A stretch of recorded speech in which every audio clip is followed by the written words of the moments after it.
Well, good evening, ladies and gentlemen. Welcome to another night of great racing in the TNR Racing Series on the Ghostfire Media Network. Presented by the Guitar Addict on this beautiful Tuesday night, Texas Motor Speedway. I'm Randy Pepper alongside Nick Adams. Nick, what is happening, brother? Randy Pepper, my friend. I'm excited. We're here. The beautiful Texas Motor Speedway, one of the widest and craziest tracks we go to all year. I, for one, am dumb excited to see the type of action we get here tonight when we get into this craziness that shall be named the Texas 250. It's going to be a lot of fun for sure. Hopefully, we'll see some really good side-by-side racing. Not a lot of strung out racing. Sometimes we run this track and we see a lot of strung out racing. But these type of cars, these Xfinity cars, have a tendency to lead to a lot of good side-by-side racing throughout the whole night. So that's what we're hoping for tonight. And not a lot of wrecks. Yeah, no, this racetrack is conducive to some fantastic racing. I mean, we've seen it over the years.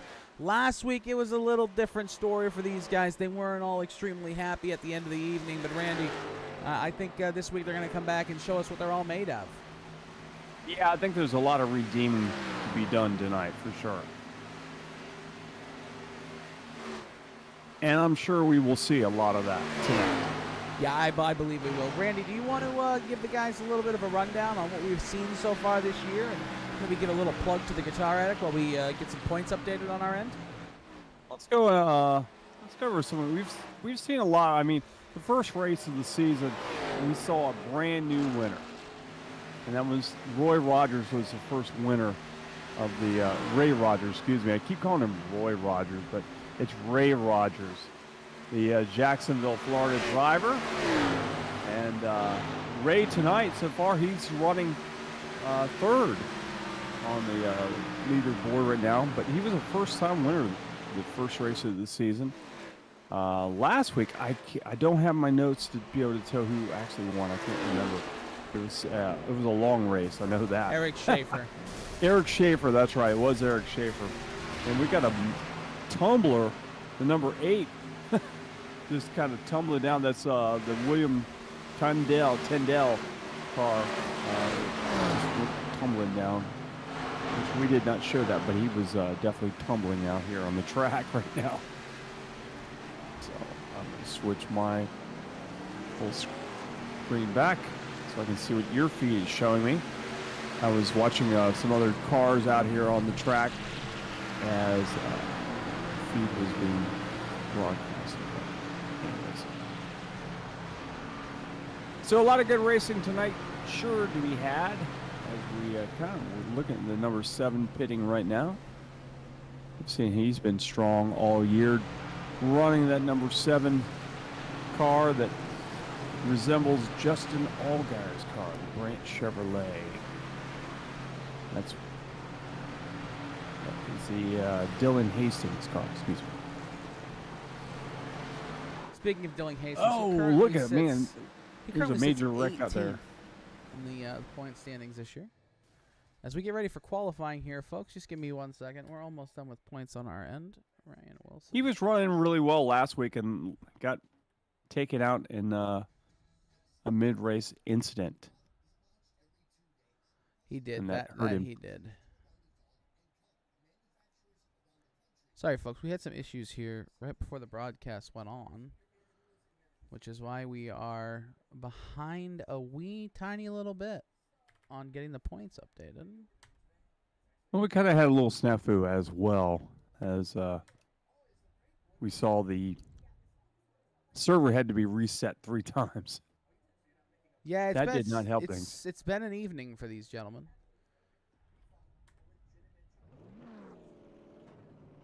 We're going to watch the 7 take his qualifying laps here. Let's Dylan go around the Brandt Chevrolet number 7. Randy, talk us around the beautiful Texas Motor Speedway while he does his warm-up lap. Well, you'll get out. You'll come off of turn number 2, and then you'll be able to enter the track after the blue cone. If you didn't know that, that's what the drivers are looking at. They'll see that blue cone, and that blue cone will tell them they can enter the track. He'll take the car around the first lap, just kind of get up to speed, come off of turn number 4. He'll take the checkered flag, or not the checkered flag, but the flag to go. And now down to turn number 1, he'll drift up high, and he'll pull it down to the bottom of the track. Not quite all the way to the bottom, but kind of just up a lane. Drift off, you'll get close to the wall here, go down the back straightaway, roughly getting to about 185 or so. Bring it down, but one lane up again, and maybe a little lower this time. He's getting pretty low here. He'll come off of turn number 4 and head to the stripe and complete his first lap. This lap, he'll be try to get a little faster, pull it down a little farther. The bottom of the track just a little farther, closer to that white line. Let it drift off. Head back to the wall again, once again.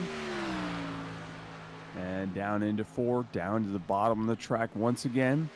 Get close to that white line as close as you can. Try to scrub off a little speed, and he'll wave it off as the car evidently was not going to perform as well as he thought it would on his second lap, so he pulled it out. So his first lap was a 30.223. So that's good enough for second. So Dylan Hastings in that 7 Branch Chevrolet had a good run. Good enough to make Justin happy.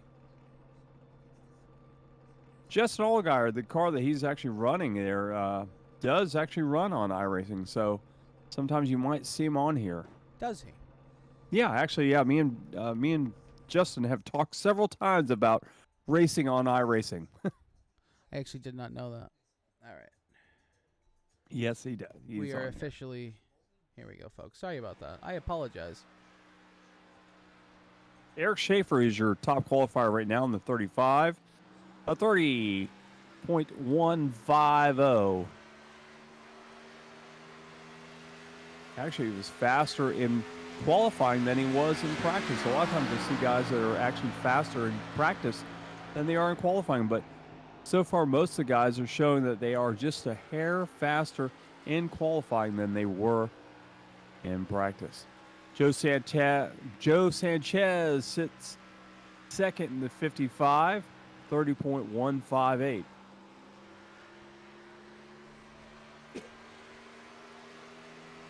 And knocked Dylan Hastings down to third. Richard Swavely. Why did I say Swavely? I don't know. You've been saying his name correctly for almost a year and a half now. Yeah, I know. Maybe because I'm so congested. I don't know. Is that what it is? I'm having issues over here. You having issues? No, that never happens. I'm having issues, yes. I'm definitely having issues with my sinuses right now. Let's hopefully they clear out by next week. I will be in the desert next week, folks, so I will not be here with you guys. I will be in Phoenix playing with the Pit Road Pickers. So if you're in the Phoenix area, please come out and see us. We'll be playing at the racetrack on Thursday night. Sponsored by El Bandito Yankee Tequila. So what a shock. Randy Pepper had to get that free sponsorship plug in there. Well, we watched Brandon Banks do his third lap here because he's just doing a little bit of practice. As they had to change some things right before qualifying started. We're going to run you through our point standings as we come into this third race of the season. Randy, here come our team playoff point standings through 2 races. Going to be the Drinking Brothers Racing. Duncan Brothers? Hold on. Is that Swavely or Swavely? One second. I feel like that's right. No, that is right. Okay, Drinking Brothers Racing. It is Drinking Brothers. Drinking Brothers Racing goes up 4 spots from 5th last week to be your championship leaders currently. Georgia Peach Racing falls from 1st to 2nd in the championship with 54 points now. Drinking Brothers Racing, the second Drinking Brothers Racing, comes up 4 spots as well from 7th to 3rd. Team 207 goes from 3rd to 4th with 37. 4 Horsemen Motorsports goes from 8th to 5th with a fantastic race last week for their team. Voodoo Motorsports loses 2 spots in the championship, going back to 5th. They're tied for 5th. Yeah. Back in 7th, we have Prime Time Racing, who have dropped 5 spots from 2nd, and B&H Racing rounding up the field in 8th as they have 32 points through the first 2 races of the Call season. B&H Racing. I mean, you can get like tips on cameras and all kinds of stuff like that. Excuse me? B&H is a I did company. PG, Randy. PG, okay? P-G. I said B&H. PG. B&H is a camera company. Randy. Randy. Look PG. at it. PG. They supply YouTube Stay stuff. PG. Stay It is PG. Oh, my God. And your championship point standings, your updated championship point standings, we have a new championship leader in Zach Wilson, Eric Schaefer in 2nd, Matt Grenier in 3rd, Cody Kinsey in 4th, Jesse Priest in 5th, Ray Rogers 6th, Brandon Banks in 7th, William Tyndall in 8th, Casey Sauch in 9th, and Wyatt Brackett back in 10th. We'll let you guys look through the rest of the field as we continue to talk about some things that we think are going to be key to this race here tonight, Randy. Texas Motor Speedway, old tires, they'll kick your butt. They really will. Old tires will make you lose it very quickly here at Texas Motor Speedway, Randy. You're not gonna last long. You're not going to last long. You got old tires, you're not going to last long. If somebody goes in there and pits and they got new tires, they're just going to blaze right by you and leave you sitting in the dust. There's no doubt about it. This is going to be one of those tracks that you're going to have to get tires every time you pit for sure. And you don't want to be out there too long, because if somebody decides to go in there and get tires before you do, you're going to pay the price. There's no doubt about it. So that's just the bottom line, as I say so. Well, I mean, the bottom line is that we're at Texas Motor Speedway, Randy. The racetrack that not many drivers in history have really been able to dominate. It's one of those tracks that it comes and it goes. Nobody's really dominated Texas Motor Speedway. You think of the great tracks in NASCAR history. You think of, there's a pig. Randy, do you see that? What? There's no better way to say this. There's a penis in the infield. What? Where? Look in the bottom. Oh, I do see it. I do see it. Yes.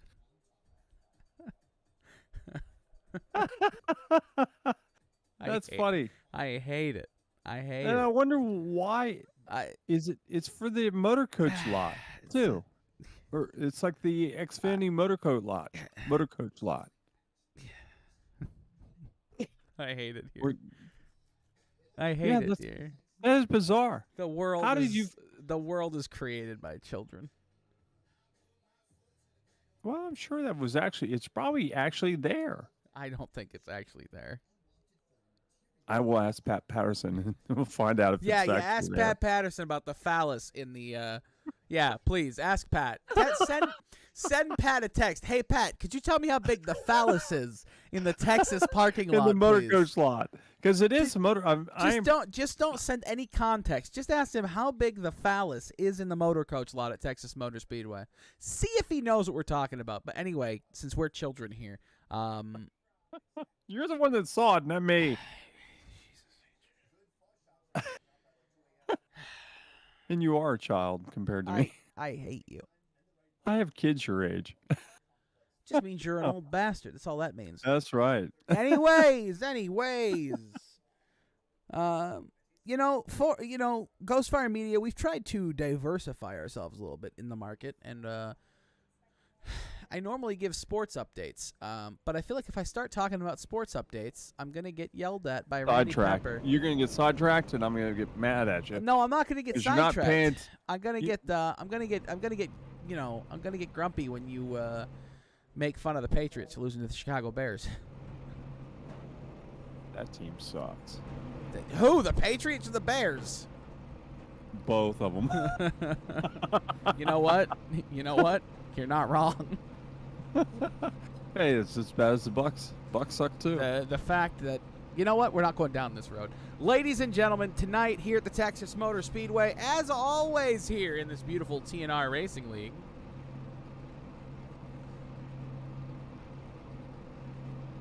Did you lose something? I was just reading something. Oh. Tonight in the beautiful TNR Racing League, it's 167 laps here at the Texas Motor Speedway, 40 laps in Stage 1, 40 laps in Stage 2 for a total of 80 laps, and then we have an 87-lap shootout, 7 sets of tires, fuel set to 100%. It's going to be 77 degrees, 89% humidity, partly cloudy, with 9-mile-an-hour winds out of the east-southeast here in Fort Worth, Texas. I'm excited. Did they finally pave the parking lot across the street? Well, not just that, Randy Pepper.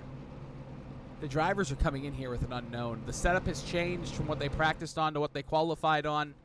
Sorry, from what they practiced on to what they qualified on to what they're now racing on. It's changed drastically since last night, which means things are going to be different. So, I wonder how different who's going to have the advantage? Well, I'm just thinking about, we really don't know who's going to have the advantage. I mean, especially because we had 3 separate sessions that were put up. This one was put up not long ago. It hadn't been up very long. They got a maximum of 15 minutes of practice here in these cars if they loaded into the session immediately with this setup. This is as close as you can come to a track resetting by the rain as you will get in iRacing currently. It's a green racetrack with a setup that these guys are not comfortable or familiar with. I'll tell you right now, Randy, I'm excited.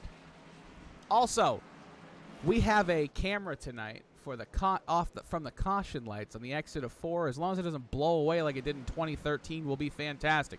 Let's show you a couple of the drivers that are bringing cameras on board here tonight. We have Eric Schaefer here in the number 35. He's got the Guitar Addict camera on his right, directly next to him. Back here, Dylan Hastings, he has the beautiful roof camera brought to you by Brandt. We go back here to the number 4 of Daniel Holdcroft. He's got the MSD camera right there on his back of his dashboard. And we go all the way back here to CJ Munier. He's got another roof cam. Sorry, this is Stephen Ayers. I apologize. He's got the Ayers machine going. And then we have this camera on Eric Stewart's car. Those are our 5 drivers who have in-car cameras tonight that we'll be going back and forth to throughout the event. We have 1 more lap to green, Randy Pepper. We're going to run down the field for everybody. You ready to hear me talk really fast? Fast. Ha, ha, ha. On the pole. Going to be Eric Schaefer, the 35, and second, Joe Sanchez. Back in third, going to be Michael Newbrow. Fourth, Dylan Hastings. Fifth, Zach Wilson. Sixth, Richard Swaverly. Seventh, Cody Kinsey. Eighth, Jacob Denson. Ninth, Charlie Harcum. 10th, Kip Easley. 11th, Brandon Banks. 12th, Daniel Holdcroft. Back in 13th, going to be Casey Sawich. Back in 14th, Kevin Delia. 15th, Jesse Priest. 16th, Tyler Murray. 17th, Scott Feltz. Dusty Alpin back in 18th. Row 10, Ryan Wilson and Ken MacArthur. Row 11, going to be Brad Fulham and Dana Shepard. Row 12 is going to be CJ Munier and Stephen Ayers in the number 24. Row 13, Austin Harger and Jason Hastings. Set 27th and 28th is Eric Stewart and Robert Rowe.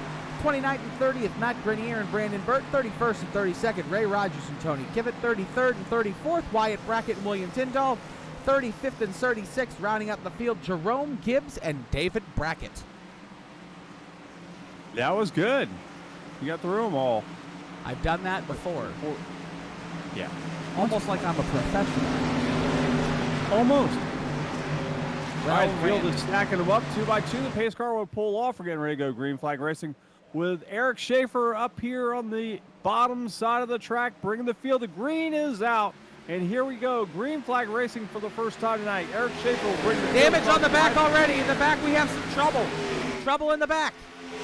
We're still green.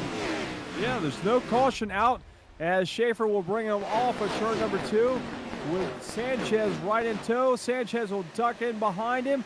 They'll try to single file it down for the top 3 spots with Schaefer, Sanchez, Newbraw. And as they come off the turn, we've got Dylan Hastings back there. He's in a battle with Zach Wilson. Wilson and him are fighting side by side back there.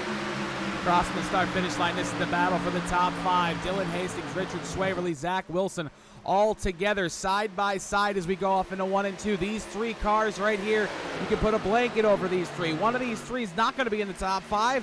2 of these 3 are going to be in the top 5. Dylan Hastings has Richard Swaverly at his left rear corner. That Haas Automations machine behind him almost takes the lead. He might take the lead through, not the lead, sorry, fifth place through 3 and 4. He's not going to be able to do it as the Brandt Chevy drops down in front of him, and he's going to block off that Toyota Supra, Richard Swaverly.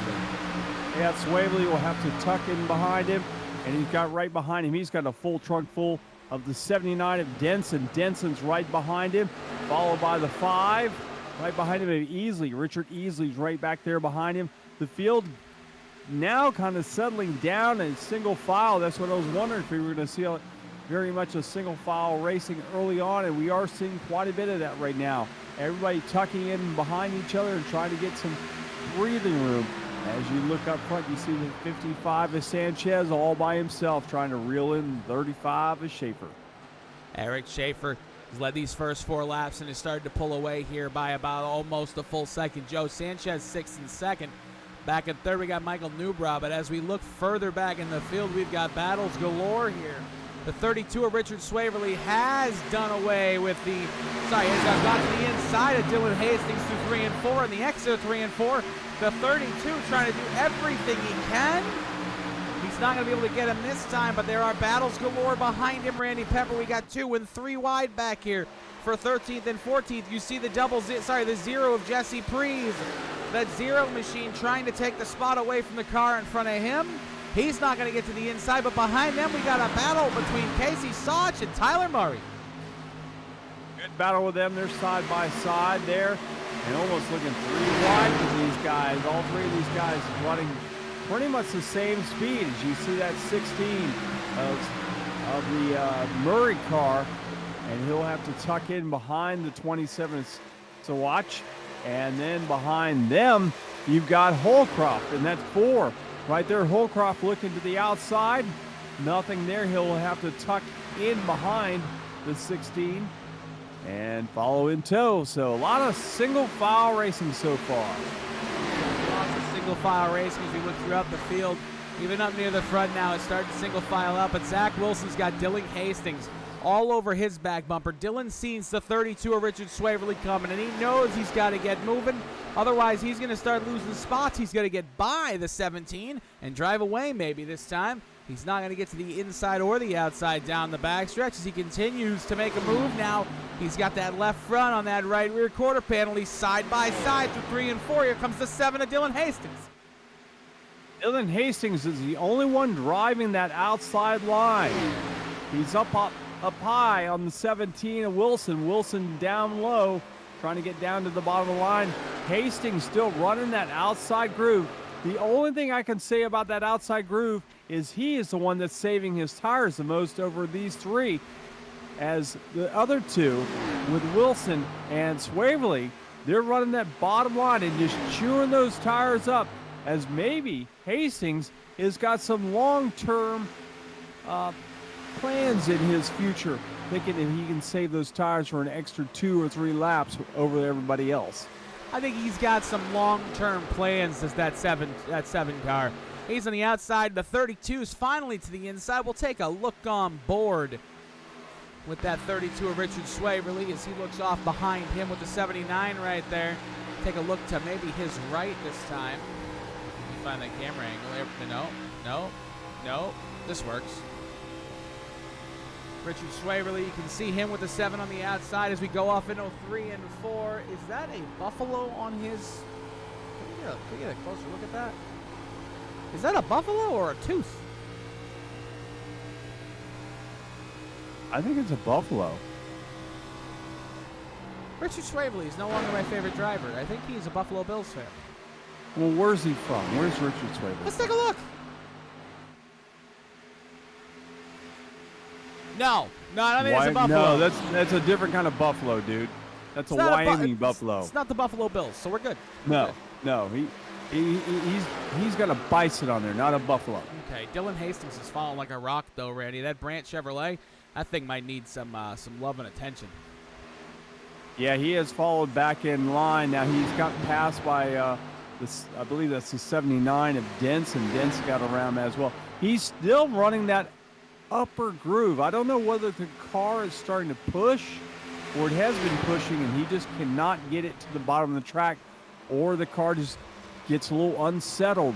I'm as it beginning to gets think the he bottom of the likes track. the outside lane. He might, but if he keeps running out outside line the way he is and letting everybody pass him, if he's trying to save tires up there, it's not going to make any difference because he's going to be so far back in the pack. He's going to have so many spots to catch up. I don't think this is a good move, as the 5 have easily got around him as well. Now you see Richard Swavely drifting up to the second groove as well. We got some side-by-side racing here. Yeah, we got a big pack right here of 7, 8 cars that are just all over each other for this 4th and 5th position. And my God, Randy, this is going to get intense here, only 13 laps in. The thing is, you see the, I believe that's the 5, it easily going down and touching, or no, it's a 54, excuse me. That 54 Banks went down and touched that bottom line. You don't want to flirt with that line on the bottom there, because the car could bottom out and could turn around, and you could take a bunch of people with you if you do that, so you got to be careful. That would be absolute disaster if he was to touch that inside lane and it bottoms out, turns the left front of that car to the left with that back end coming around. That would be a absolute disaster situation for about 6 cars behind him right now. He would make a lot of drivers very, very upset. So the 5 of Kip Easley is coming under some very heavy duress. The Bass Pro Shops Tracker off-road machine is coming under duress from the vehicles behind him. Here comes the 54 of Brandon Banks. Brandon Banks has come a long ways. He was a little Started 11th. farther back than these other guys. Yeah, Brandon Banks started 11th, is now sitting in 5th. The 5 is stuck on the outside lane. Unless you want to be there, the outside lane is not the place to be right now. And currently, he's just kind of stuck in no man's land. And the 7 is going to get to his inside now. Brandon Banks is going to lose 6 spots in a lap. Yeah, and you see Dylan Hastings, he finally has pulled the car to the bottom line, and now he's starting to make up positions. He touched that inside lane, though. Saw him touch the white line. Yeah, he's getting close to that bottom line. Yeah, that 5 is dropping like a rock. That's 6 spots in a lap. Here comes the 53. Jesse Prize. Yeah, the 53 now. The 53 of Kevin Delia. He's down to his inside. The 11's going to come through the middle. They're going to be 3 wide down the backstretch. Oh, my goodness. The 5 is falling like a rock, Randy. What in the world's going on with that 5? He was faster for a little bit. Now he's, I guess, the outside of the groove just has no love, I guess, is what I could say. Yeah, that outside lane. That is not his favorite lane. He went from 5th all the way back to 12th. Wow. Yeah, the outside line is not the place to be. I think Dylan Hastings found that out. I don't think it took very long either. No, it didn't. It looked like he may have been saving tires, but I think after he started falling back, he finally figured out, nah, this outside line is not going to be friendly or be lovable or friendly to me, and I'm going to definitely get back down to the bottom of the track. As you see now, that 5 has also done the same thing. Easily has said, nah, I need to get back down. But he's about ready to get caught by another car behind him. And that looks like that's that number, what is that, the 16? 16 Murray. Murray's caught him. Yeah, he is definitely in a rough position currently.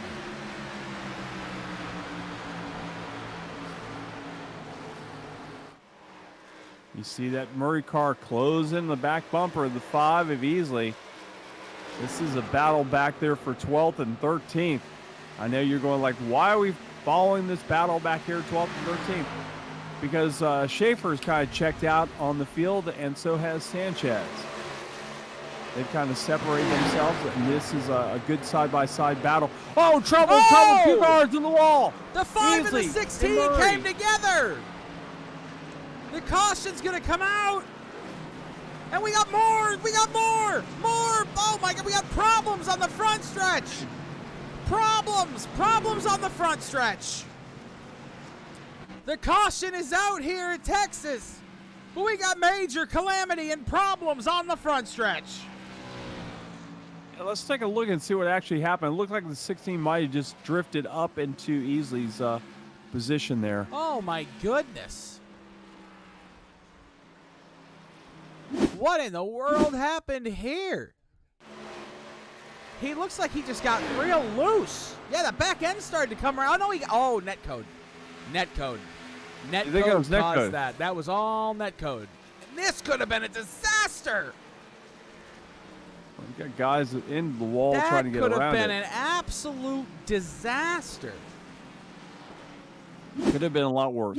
Let's take one more look at this. We'll go on board him here. See if we can see his hands moving here. He's loose a little bit, and then all of a sudden it's just going to, if they make contact, he never stopped turning left. No. He was turning left the entire time. We'll go on board him one more time for this, but he was turning left that entire time. I mean, he's turning right a little bit, but he gets tight. He's just tight. Yeah, he's just tight. He never stopped turning that car to the left, so there was definitely some tightness in the 16 of Tyler Murray. Unfortunate circumstances lead to some pretty serious damage to the 16. Eric Schaefer, your leader, is in now in the pit. Get 4 tires and fuel. Get some damage repaired on some of these other cars throughout the field. But Randy Pepper, that is a rough way for the 16. He looked like he was coming, too. He was moving through the field. I'm surprised the 5 didn't come down and, like, turn him into the wall after that. Well, I don't think the 5 is driven by Bubba Wallace.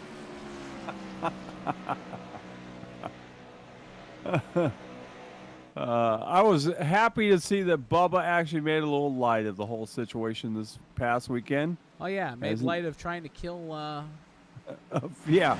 Trying to kill Kyle Larson. Let's make light of it. Yeah. So, actually, you know, it's kind of funny. I was following this guy on Twitter. I don't know if you saw this. The guy actually bashed Kyle Petty over his comments about the wreck with Larson and who did he wreck? He wrecked somebody this week. Larson got into the back of what is it? Martin Truex. Got in the back of Martin Truex on pit road, and this guy reached out to Kyle Petty and told Kyle Petty that he should be suspended for the rest of the season. Really? Yeah. Sorry about that, everybody. Didn't mean all those things to start playing there. We had a technical issue here where there was some problems in the background, and for some reason you guys get to see it all.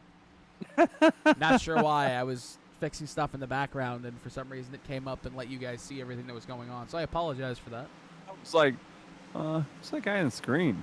Yeah. No, I don't know why you're able to see that. You shouldn't be able to see that. That's the reason we do things the way we do is so you guys don't see the calamity that happens in the background from time to time. But you saw that calamity. I apologize. The magic behind the scenes. Yeah, the magic that's not supposed to be seen on camera. For some reason, I couldn't hide. I don't know why. That was a weird one. Ruh-roh.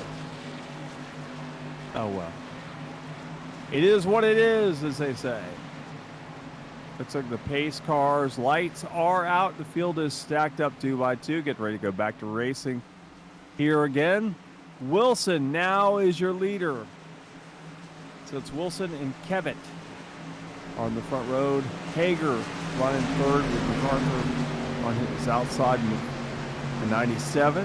And then there goes the pace car off. Here we go. Wilson will bring him back to the line. 20 will go. Well, here we go. Green flag racing at 20 goes. They didn't go.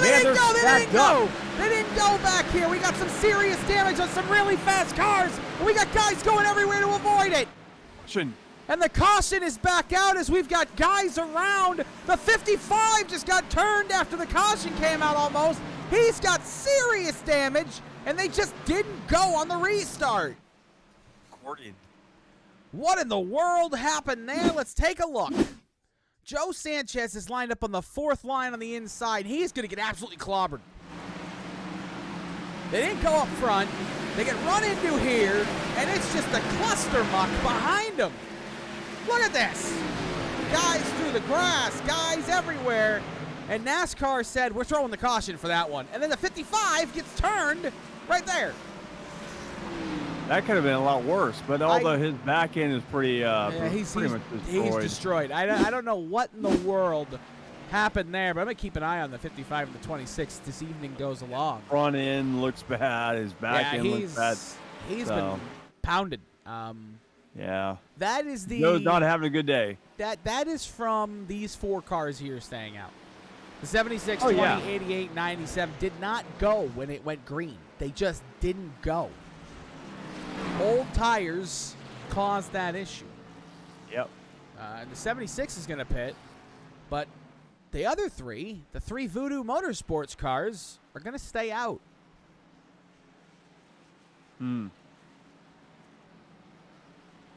Maybe they think that just staying out and stuff and keep causing these incidents that start having a lot of faster car nutrition, and they will equalize themselves. Did you just say faster car nutrition?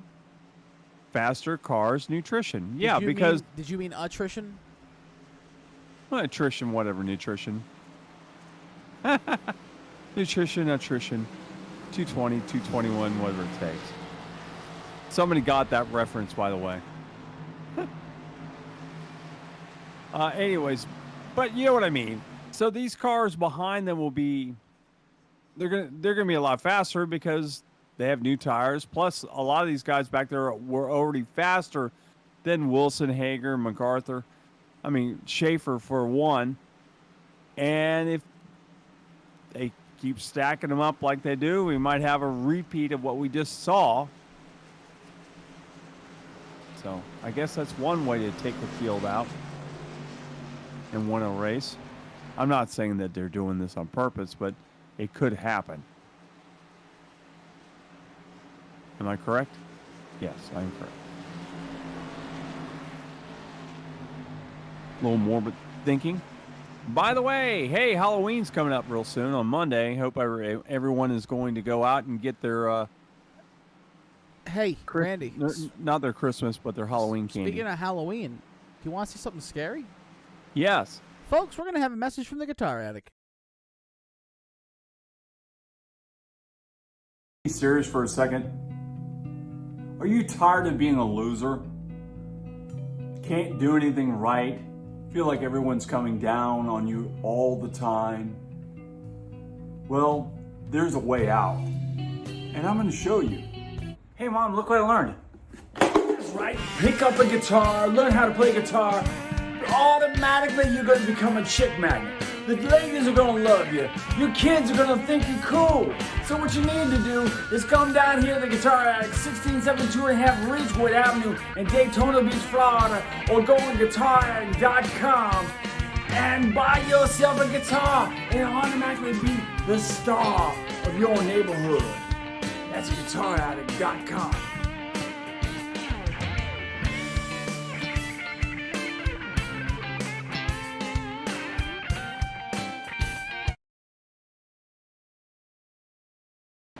Back here racing under caution right now with Wilson out front, Hager to his outside, MacArthur to the inside. The outside is Schaefer for row 2.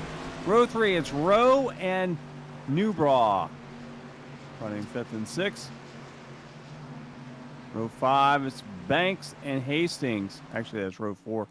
And row 5 will be Richard Swavely and the 11 of Feltz. Yeah, Randy, I would not want to dress up as that guy that I saw in that commercial there a minute ago. The guy who was talking about the guitars. God help me. You know what? I would like just have his hair. He has great hair. No, he doesn't. He looks like Cruella de Vil on steroids. But I know he's got great hair. I mean how the guy walking down the street now. You know, I have a fun. Speaking of gray hair, I have a friend who I used to tell he always had gray hair because his hair was gray. He goes, yeah, you're right. I do have great hair. No. Your hair is gray. I know. It's great. I know. It's very great. You're saying great wrong. Put a T there, okay? Randy, do you see how completely empty the backstretch? Yeah, there's nobody back there. I don't know why that is. Because it's an Xfinity race. Didn't they shut those grandstands off on the backstretch, though? It doesn't matter. It's an Xfinity race. Nobody shows up for these Xfinity races. I mean, there's the front grandstands are half full. Half full, if they're lucky. It's about 37%. All right, green flag is getting ready to fall again as Wilson will bring him to the Geico start zone. And here we go. On the gas they go. Wilson will bring him across the line as they head down to turn number 1 to complete lap 30. As Wilson will bring it to the bottom of the track. At least this time we got away clean. As you see the 35 quickly. Schaefer making quick moves around those other cars of Hager and MacArthur as he sets sail trying to catch our leader Wilson and make quick work of him as well.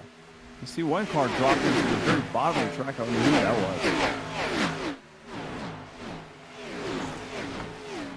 You see all these cars going by 2 by 2 by 2. That was our leader that pitted. Was it Wilson? It was our leader. No, Wilson's still out there. No, that was not Wilson. That was one of the 88 of Austin Harger. It was Austin Harger who pitted. Threw me for a loop. Yeah, I saw that, and I was like, it looked like one of the Voodoo guys, but I wasn't sure. Watch out, Digger! Here they come!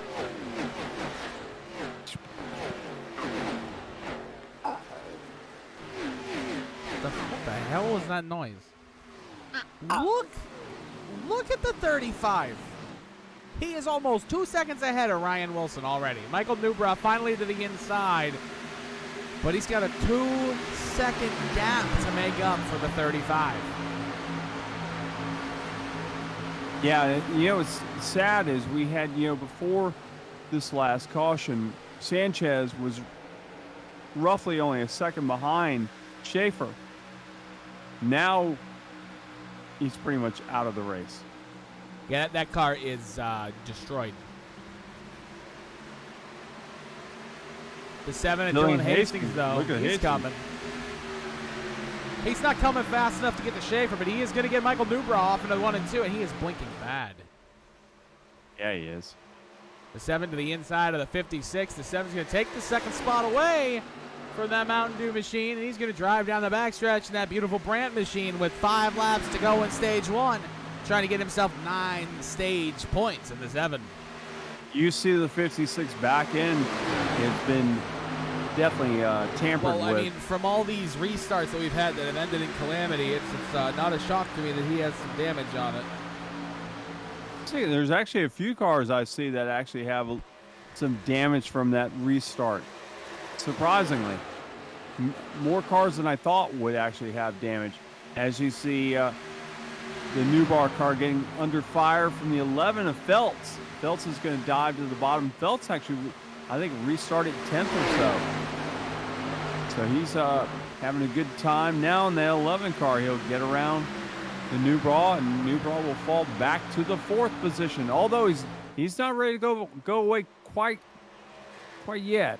But he'll have to tuck back in line as his car has a little bit too much damage on the back spoiler to help him get around anybody else. I think he'll fall back here.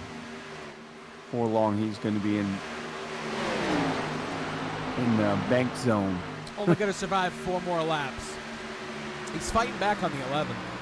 Yeah, he actually is. He's actually doing a pretty good job. The damage on that back end is going to affect his aerodynamics, which is going to really affect him in these corners here at Texas. Because the corners at Texas are so aerodynamic important. They rely on these very, very, very, very heavily. Yeah, they do. They definitely do. And with that, the back end the way it is, the spoiler turn the way it is, that car probably is feeling a little loose in parts of the turns, I'm sure. And there's some chatter on the radio with some drivers. Not really sure what's going on, but some people are having some chatter about a caution or something. But there's no caution. There will be a caution here in a moment. Yeah, Newbraw, look at this. Newbraw now getting a little life. He's got Banks right behind him. And he's like, I'm not ready to go. The caution will be here in just a minute. But this is the battle for more stage points that's happening here. Scott Phelps, Michael Newbraw, Brandon Banks to the inside of Newbraw off into 3. He wants 4th here at the end of stage 1. The 54 to the inside of the 56. They're going to come real close to the exit of the corner. The 54 is going to get him. Here comes the 0 and Jesse Prees across the line to end stage 1. Jesse Prees will take that 5th position away from the 56. Came out of nowhere. I mean, they just turned up the wick and came there and took that spot away from him. Your top 10 in stage number 1. Michael Schaefer. So why did I? What? Hold on. Eric Schaefer. Why did I say Michael Schaefer? Dylan Hastings, Scott Phelps, Brandon Banks, Michael Newbraw, Jesse Prees, Cody Kinsey, Kevin Delia, Richard Swaverly, and William Tyndall. Your top 10 in stage number 1. Maybe? What in the world is happening here? I am not sure. There we go. I'm looking at that and thinking the same thing.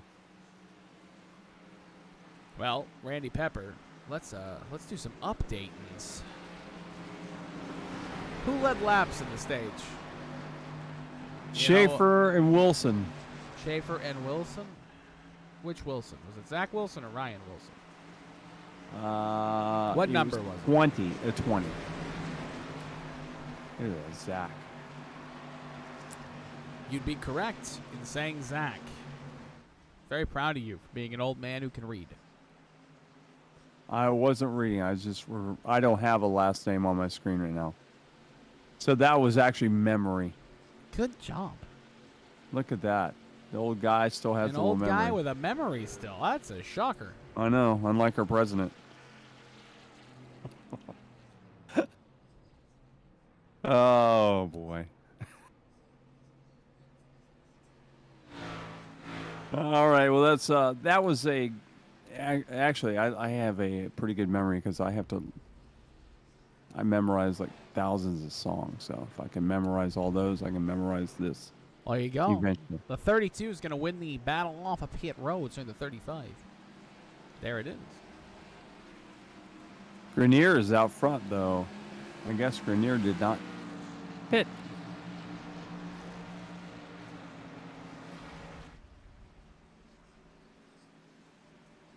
No, actually, once it cycles through, he will be gone. So Eric Schaefer will be your leader. Dylan Hastings will be second. Scott Phelps will be third. Brandon Banks will be fourth. Jesse Prees will be fifth. Sixth, Michael Newbraw. Seventh will be Cody Kinsey. Eighth, Kevin Delia. Ninth will be Richard Swaveley. And 10th will be Brad Fulham.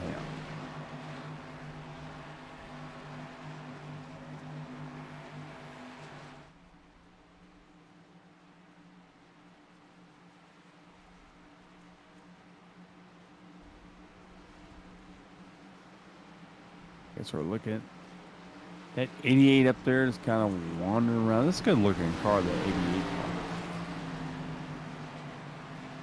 I don't know what that car actually is, but it's a cool looking car.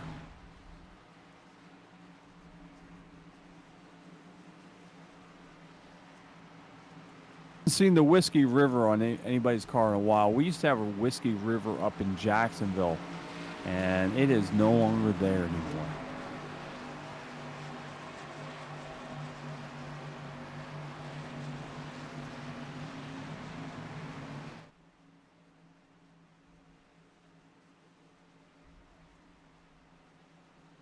Oh, it's still showing as Grenier actually is your leader. He is. Huh. It's not showing that on my other screen. That's weird.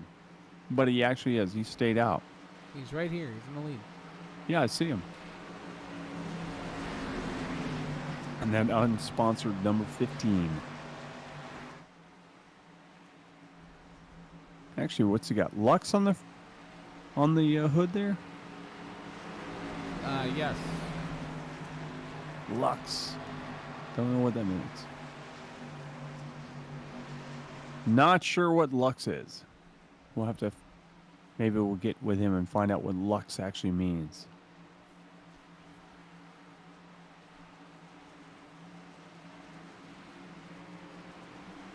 Lights are out on top of the pace car. So Grenier will bring us to the green flag the next time around. Matt Grenier.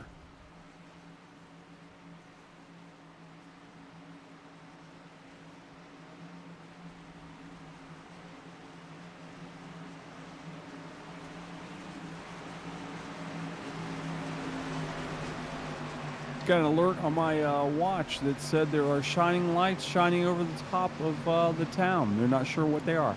Really? Yes. We'll have to keep an eye on that. They're not sure what the lights are. That's great.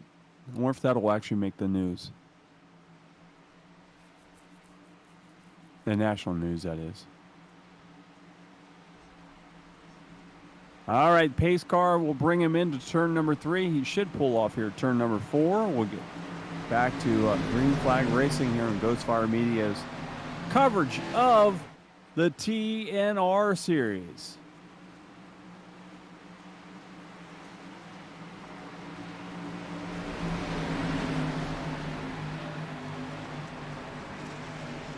Pace car takes a quick left, and here we go, green flag racing. As Grenier will bring him to the start-finish line.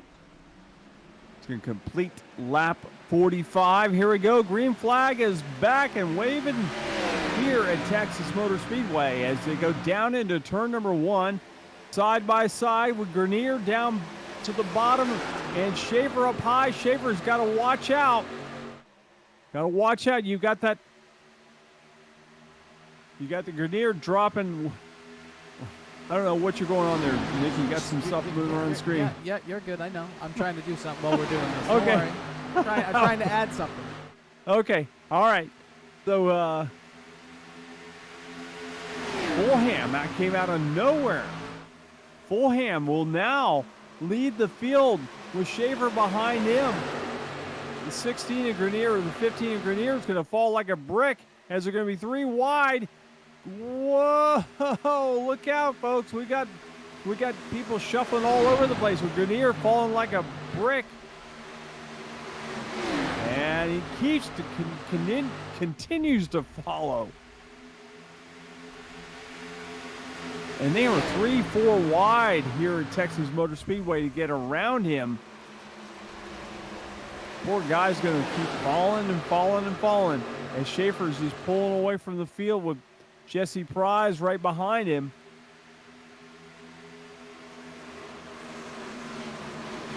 That is amazing how far he is falling.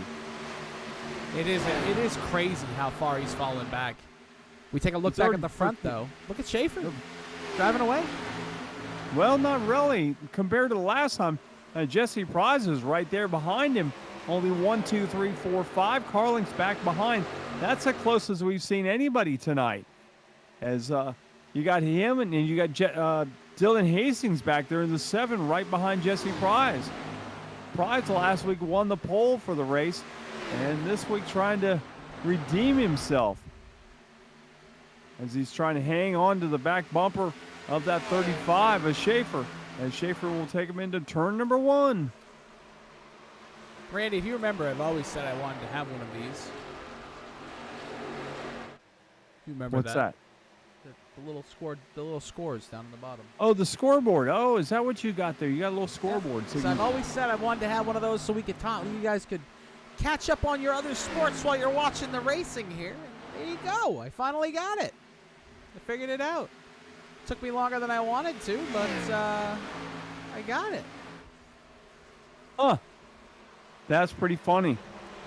So, that's a distraction. That's not a distraction. It's a distraction for you. Even though I don't even like hockey that much. I'm not a big hockey person. Mainly because, we've got two hockey teams. If you say it's too violent, I swear to God. Oh, no. No. Hey, man, I'm a big wrestling fan, so wrestling, MMA, and all that good stuff now. Hockey is not violent. Hockey's cool that way, but no, it's just, in Florida, we don't have snow. We don't have ice. The only ice we have is man-made. Well, you live in a hot climate. Yeah, exactly. So, can't really get into the whole hockey thing. Well, that's a you problem, not a me problem. Anyway, back to the racing, Randy Pepper. Look at Eric Schaefer. Jesse Priest is actually staying with him. So is Dylan Hastings here in the second run. These guys have they've come alive here on this third run of the race. It turned up the wick. But it's these three guys, because back behind them, Richard Swavely's kind of just sitting back there by himself. Well, he's still way back. Delia's right behind him. He's comfortably in fourth right now. Yeah. Look at Dusty Alpin in the iRacing car. That's kind of cool. I like that. What, the iRacing car? That's kind of cool. I like it. Well, they're actually, the car that Dale Jr. We're wrecking! Big wreck in the middle wreck. of the field! The 76 has gone around! I don't know how. It's just the 76. I don't either, because that's right in the middle of the pack. Tony Kivitt, it's a shame for him, but he got turned in front of the entire field, and it's just him. He went off the nose of the 8 here down the backstretch, and it's just him. Wow. It's a good thing this track is very wide. Wow. I mean, Randy, right here, when he's wrecking, right? I mean, right here, he should get pounded again. And then he should get pounded again. Right there. And then he should get pounded again. But he doesn't. That was impressive by all of these drivers in this field to not get involved in that. Yes, absolutely. You all get a grade A. You all get a trophy. Very, very, very, very impressive by the drivers in the back of this field to not get involved in that. If you look at your leader, Eric Schaefer, 55 of 167 laps complete. We're going to hear from the Guitar Addict and why you should not be like Randy Pepper. Hi, I'm Randy from the Guitar Addict. Can we be serious for a second? Are you tired of being a loser? Can't do anything right? Feel like everyone's coming down on you all the time? Well, there's a way out. And I'm going to show you. Hey Mom, look what I learned. That's right. Pick up a guitar, learn how to play guitar. Automatically you're going to become a chick magnet. The ladies are going to love you. Your kids are going to think you're cool. So what you need to do is come down here to the Guitar Addict, 1672.5 Ridgewood Avenue in Daytona Beach, Florida, or go to guitaraddict.com and buy yourself a guitar and automatically be the star of your neighborhood. That's guitaraddict.com.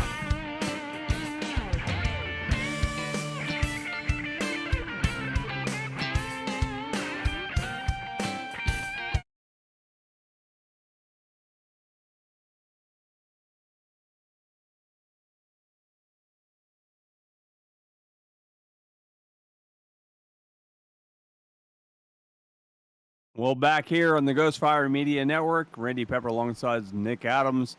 Sweet baby Jesus, we've got a good one here. We've had a couple cautions so far, actually 3. Count them. Actually 4. I forgot there is a 4th one. So this last one, 76s, got turned off the 8, and around he went, and luckily we didn't have a major calamity carnage breaking loose here in the middle of the track, but luckily we're still all good. Just a couple cars involved in that. Actually, just really one. How the 8 avoided any further damage, I don't know. To be quite honest, it should have. Should have, but did not.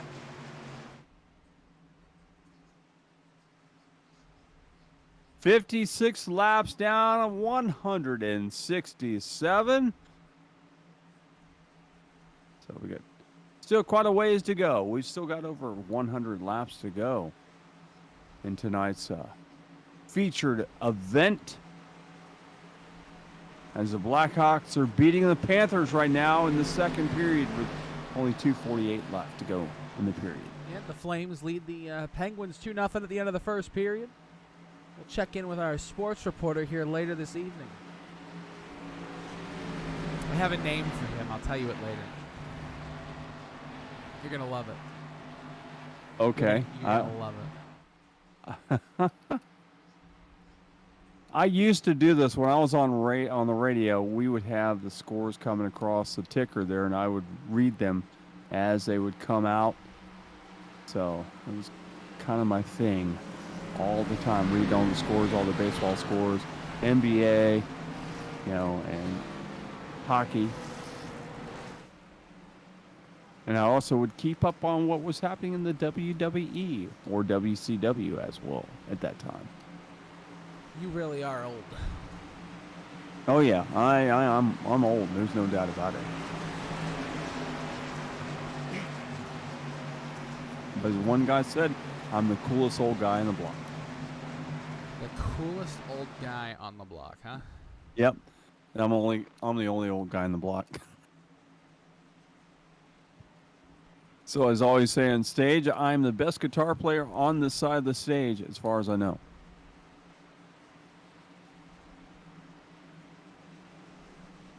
All right, pace car is heading towards turn number 4. Pace lights are out. Field is stacked up. We've got Schaefer on the outside, electing to start on the outside. Prees on his inside. Swavely and Hastings in row 2. Pace car should pull off here any second. Take that hard left turn, and there he goes. Here we go, 2x2, stacked up side by side, door handle to door handle, lug nut to lug nut, and the green flag is out. And just like that, Schaefer gets off to a great start, and he'll bring him across the line and pull out to a 1-2-3 car advantage right like that.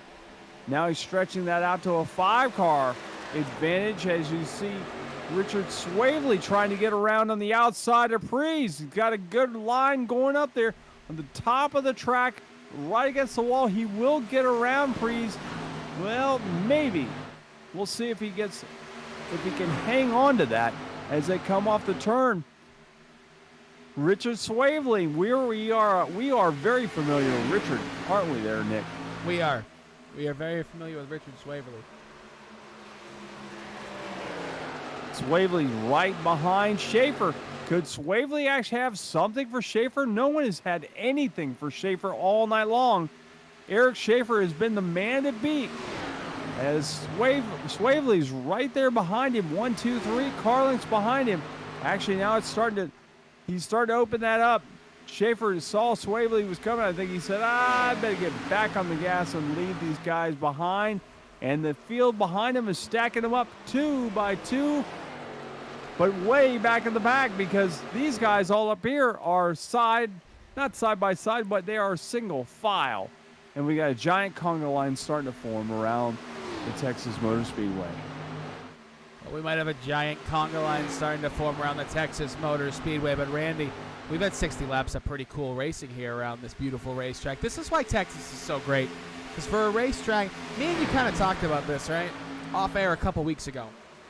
NASCAR may have built the next-gen cars to race well on everything else except short tracks and super speedways and road courses. Pretty much only these tracks. But these Xfinity cars, they take to these tracks and they really put on a show everywhere they go. This mile and a half is so much different than the other ones that were built in the early 2000s and the mid-90s. Texas Motor Speedway. Wide, long. It might be 1.5 miles, but Randy, you've got another 2 miles of racetrack inside this 1.5 miles of racetrack. Atlanta's its own animal. Texas Motor Speedway is its own animal. Randy, do we have any other track in the world, well, not in the world, but in NASCAR, that when we go off in the corner, the bottom of the corner is 3 lanes short, is 3 lanes deeper in turn 1 than it is in turn 3? So sure that Homestead's not that way. It's 2 different tracks, two opposite ends. It is. It definitely is that. People would say Darlington, but that's not the correct answer.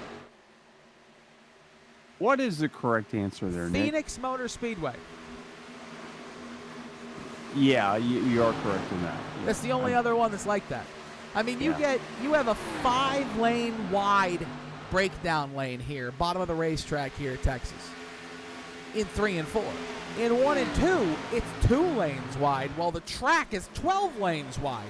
You can go 12 wide in 1 and 2. You can go 5 wide in 3 and 4. This place is amazing. I love this track. Yeah, the racing usually is pretty good here. Definitely with We got these a battle cars. up here between the one that really tight here, Dusty Applin. He pinched the 11. He pinched the 11 of Scott Phelps down real tight in 3 and 4. He didn't want him to pass him, that's for sure. He really did. He gave him no room, Randy. And he's getting shoved to that outside. He's not in a favorable situation getting shoved out there, as we've seen several guys after the tires get kind of worn in. They go away, and you definitely don't want to be in the outside line.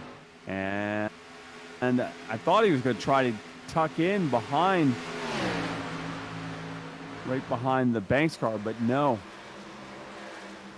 He's going to have to find some room to get down there, as 17 has got around him as well. Wilson got around him. Now they're all single file. Well, they were. As at 17 of Wilson now looking to gain some more spots. But nope, nothing there. He'll have to tuck back in behind the 11 of Phelps and Banks, and all those other cars are right in front of him.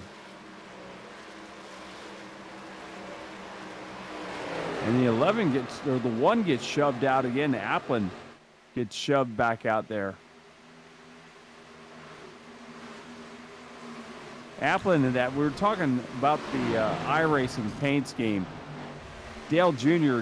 actually sponsors a late model car with iRacing. That is a sponsor actually on a real late model car. iRacing has done a lot for the sim racing community and for the racing community. In all seriousness, I mean, we give iRacing a lot of crap for some of the things they do, but at the end of the day, iRacing really does help foster growth in the racing community. And the tool, look at the sideways move off into 3. He's sliding up. We're going to wreck. Here he goes up the wall. The 1's in the wall. There's going to be some angry chatter about that one. Oh, man. I knew it was going to happen. I called it as we went into the corner. My goodness. The 1 car just went from inside the top 15 to in 20th. Now he's back in 21st. Man, that's a rough one. That is rough. He's got to have some air damage on that car. There's no doubt about it. 100%. Guaranteed damage on that vehicle. Oh, 1 car's down the grass. We got 1 car in the grass. 1 car in the grass on the front stretch. We're going to stay green. It's the 89. Has gone around and in the grass. He's down in pit road now. Back up. We'll take a look here. Leader Eric Schaefer in first. Richard Swaverly in second, coming under a little bit of contact from the number 0 of Jesse Prees. Back Kevin Delia in third in the 53 and fourth Wyatt Brackett. Fifth, Dilling Hastings. They're all battling pretty hard down the front stretch. Let's see if the 7 can make a move on the inside or the outside of the 10. He's going to back off hard into 1, try to get a really good run on the exit. The 17's up his trumpet on the exit of 2 here. Caution. The caution is out. The caution is out. What is the caution out for? I don't know, but it is out. What is the caution? Oh, the caution's out for Oh, this. big time. This is what the caution's out for. What happened here?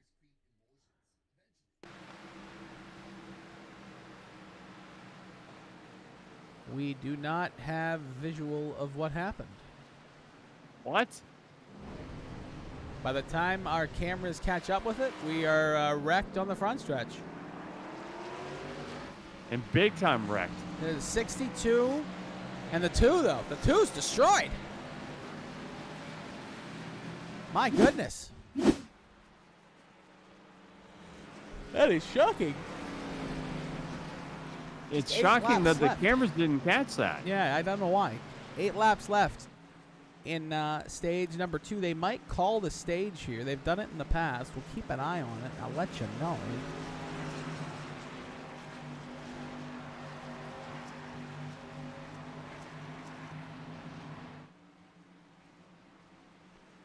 Ah, Schaefer playing a little possum with these guys. He's trying to see what they're going to do. He's playing with them now. And I'm actually shocked that everybody behind him did not pit. I mean, you could be, yeah. I'm not, but you could be if you wanted to be shocked. I probably would have pitted. Because we've seen how much tires actually matter. If everyone behind him had pitted and he stayed out, he would be a sitting duck. He'd be up the creek without the paddle. Yeah. So I'm kind of shocked that Richie Swavely did not bring the rest of the field in. This time Swavely's down the bottom of the track. Maybe seeing if anybody else is going to follow him down there.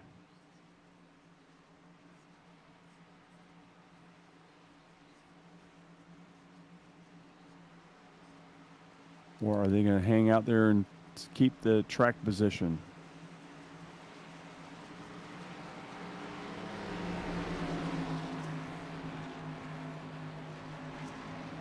It looks like they are electing to stay out.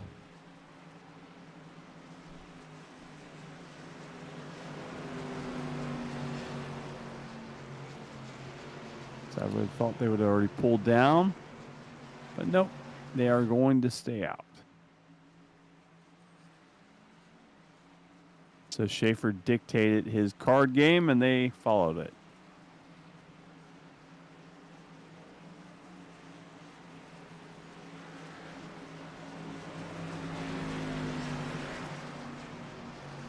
Five cautions for I'm not really sure how many laps have we gone under caution. Have you got that stat?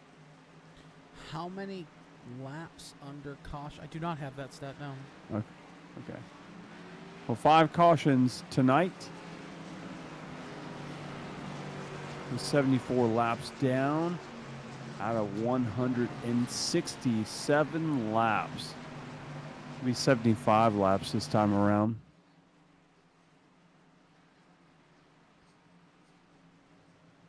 And we're trying to see if they're going to count this as a stage.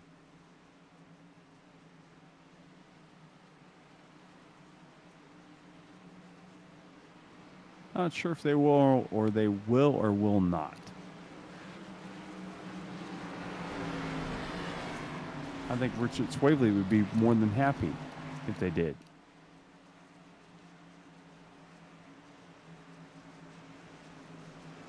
Well, we're going to take a quick commercial break here. We'll be right back after we hear one more time from the Guitar Addict here in stage number 2.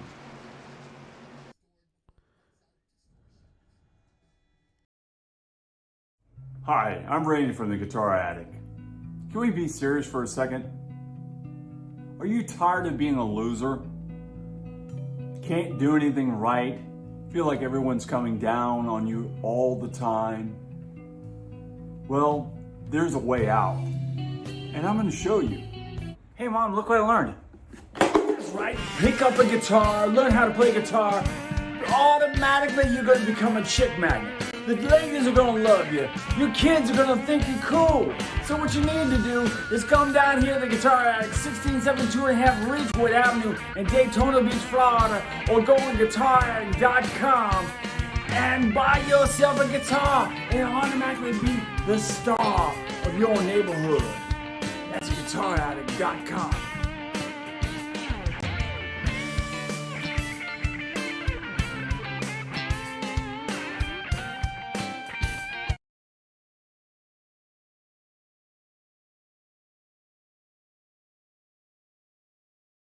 All right, 75 laps down to 167. Turn number 4, the pace car will pull off here, take the hard left, and the field will go back to green flag racing with Schaefer on the inside, Swavely on his outside. Simon Schaefer elected to stay to the bottom of the track instead of the outside, as everyone is on equal footing this time. Here they come to the Geico restart zone.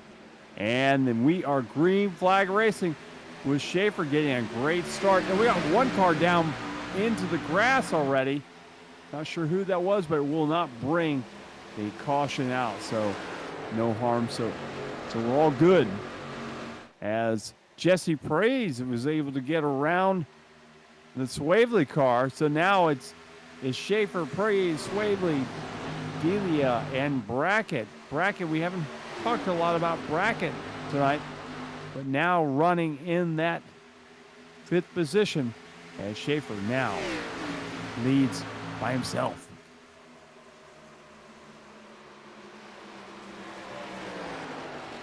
Schaefer, caution is out. We got caution once again. Not sure what that was all about, but there is a caution on the track right now. One car pulls himself down. It's the 8. So the last time he was in a little action last time.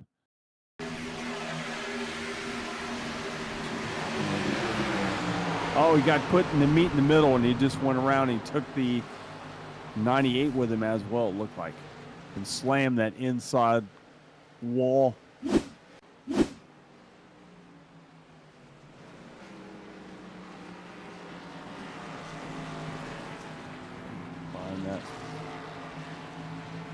The 8 William Tyndall. I think it was a 98 with him, but I'm not positive that was a 98. There is a 98 in this field. Might have been 89. Either way, we are under caution once again.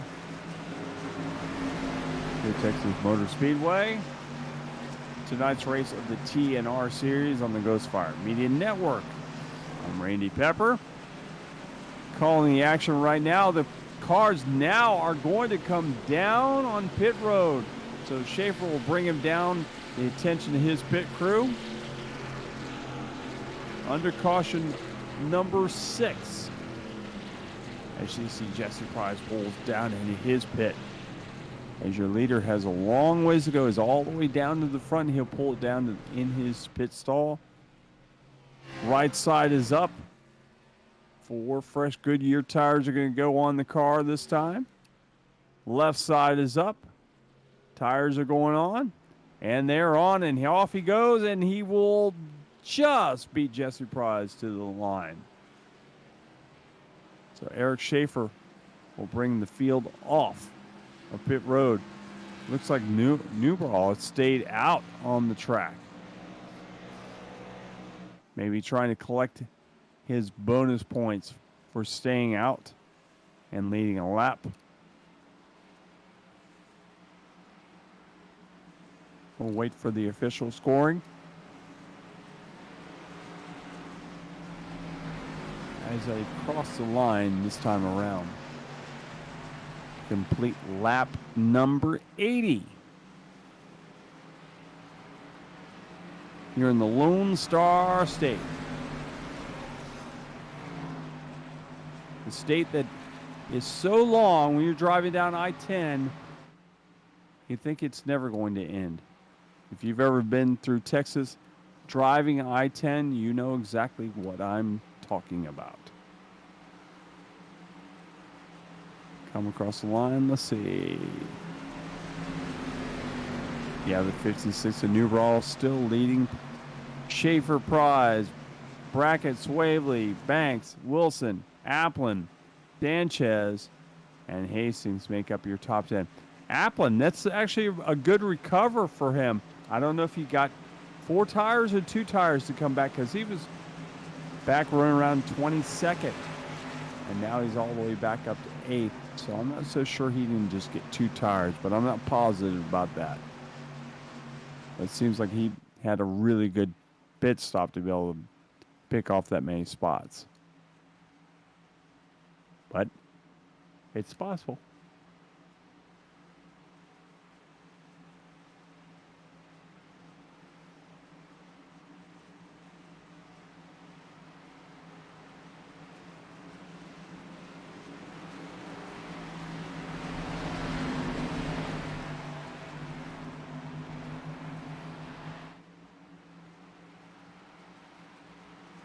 Pace car still bringing them around Texas Motor Speedway on this Tuesday night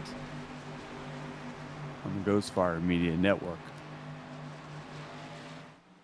Don't forget, tomorrow night, Ghostfire Media will be back on the air at 9 o'clock or just before 9 o'clock. We'll be covering the Trans Service Trucks. Sim 500 League will be on there. Richard Swavely, who's running in the 4th or 5th position right now, will be in that race as well. If you've never watched those guys, the Trans Service Trucks, the Sim 500 guys, if you've never seen those guys race, I encourage you to watch one of their races. Some fantastic racers in that league. Pace cars lights are out. We're getting ready to go back to green flag racing with Newbraw. Going to lead the field back to the green flag this time. Schaefer will line up to his outside. Brackett's going to be right behind. Yeah, I believe Brackett's going to line up right behind Schaefer. Prize will be down on the inside.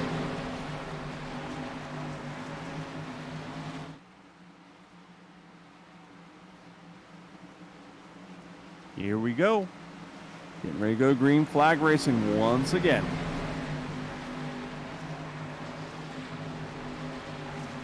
Pace car is off. Here we go. Back to the Geico restart zone.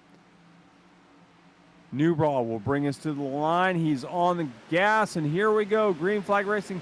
He'll pull up right in front of Schaefer. One car did not come to speed. I believe that was Wilson in that 17, but he's on the gas now. As Newbraw will bring him off of turn number 2 with Schaefer right behind him. Schaefer looks to the outside. He's going to tuck in right behind him. Maybe he'll think about it down here in turn number 3 and 4. He'll tuck in right behind him as Jesse Prize is right there behind him as well. Prize has got a trunk full of that Brackett car. Brackett's right behind him. As you see Schaefer looking to the outside, nothing there.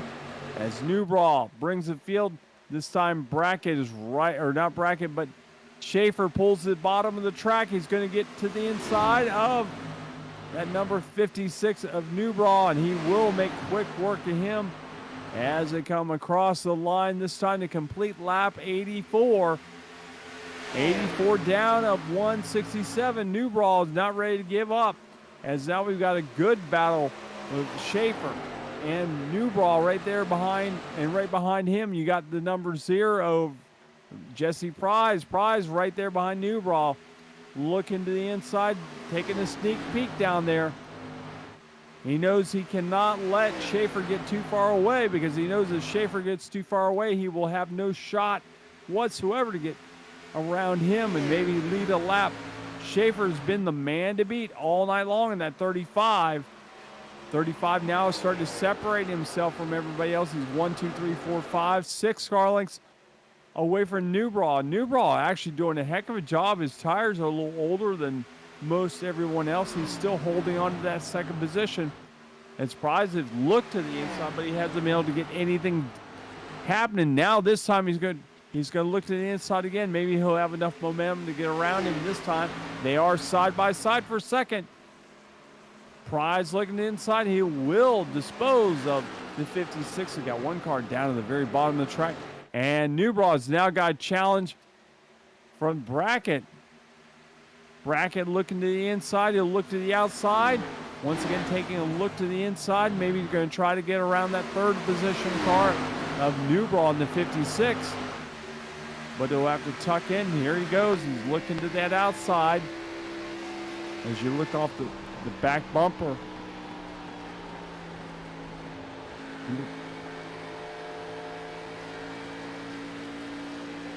Breeze looking back there at Newbraw.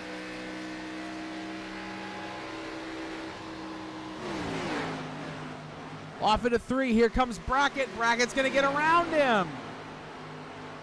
And a good move by the 10 on the 56 down into turn 3. Yeah, really good move. Brackett started 33rd. I was going to say Brackett. That? No, I knew he started way back. Really good run for him. That's crazy. That's crazy. Sometimes it just comes to you.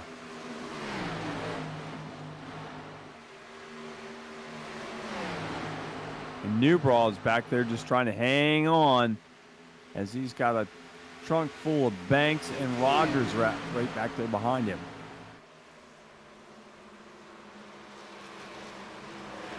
Rogers, where did Rogers start? He started pretty far back too as well.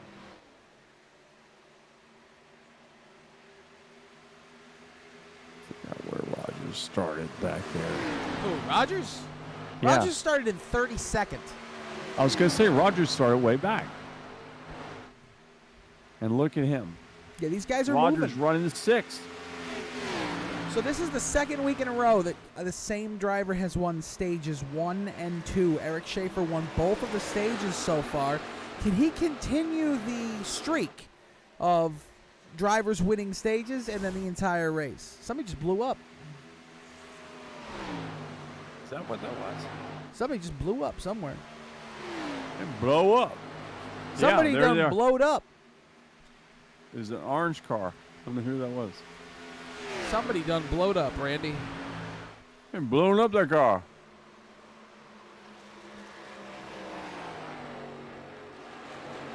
Eric Schaefer showing how talented he is. I mean, last week he came out, dominated at the Rock. He's come out this week so far and dominated here at Texas. The Schaefer's looking like so many leagues that we follow all these leagues that we call. You know, we've had Daniel Falkingham in Trans Service. We had Joseph Causey. We've had Blake Gordon. You know, all these guys. There's always that one driver that just sticks out.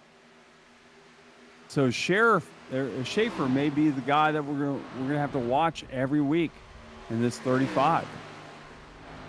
And know that he's the man to beat every time they come to race. Because so far he has been the guy. Yeah, 2 weeks in a row he's been the guy.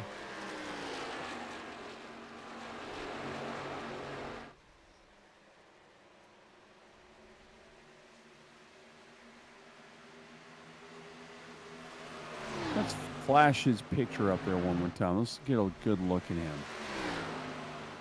Ooh, Eric Schaefer. Yeah, Eric Schaefer. Let's get a Boom. good look. Eric Redbeard. I thought that's it. What it was. Eric Redbeard. From Hampton, Virginia. And you know, he's Drinking Brothers 2 racing. Does this guy look like a Drinking Brother?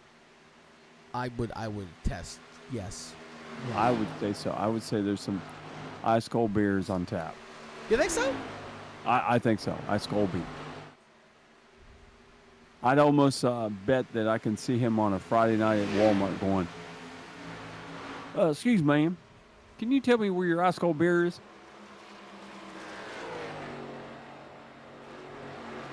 I would say so.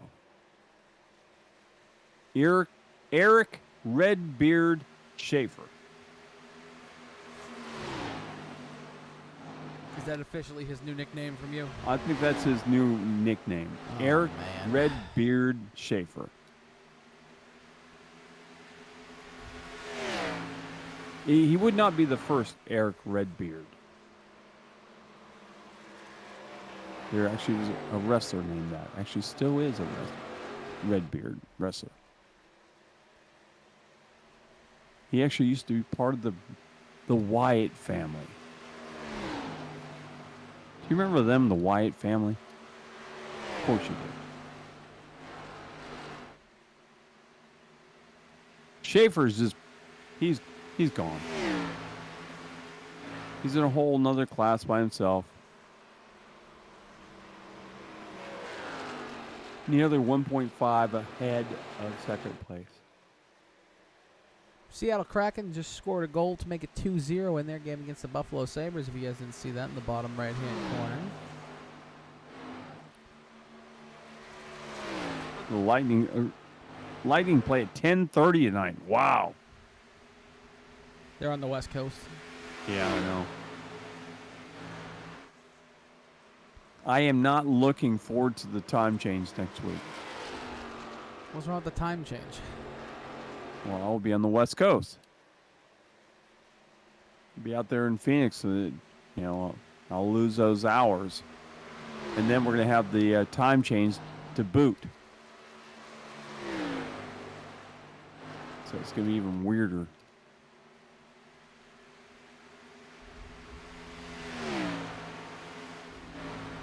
Just watching our leader just run away.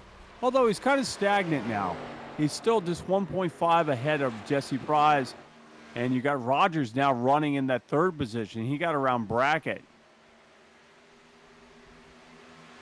I think that might be the battle for that second position. We got to watch that. Instead of watching our leader just drive away off into the sunset. Jesse Prize may have a trunk full here shortly.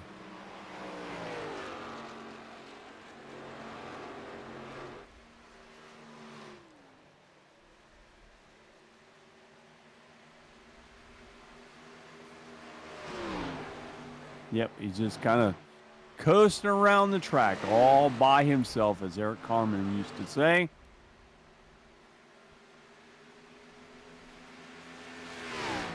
And the field actually right now is kind of stagnating themselves. Everyone's kind of just running behind each other, just kind of minding their own business until it's time to go. 101 of 167 is what we've got so far tonight on the TNN Racing League. And I just got a text from the Demon.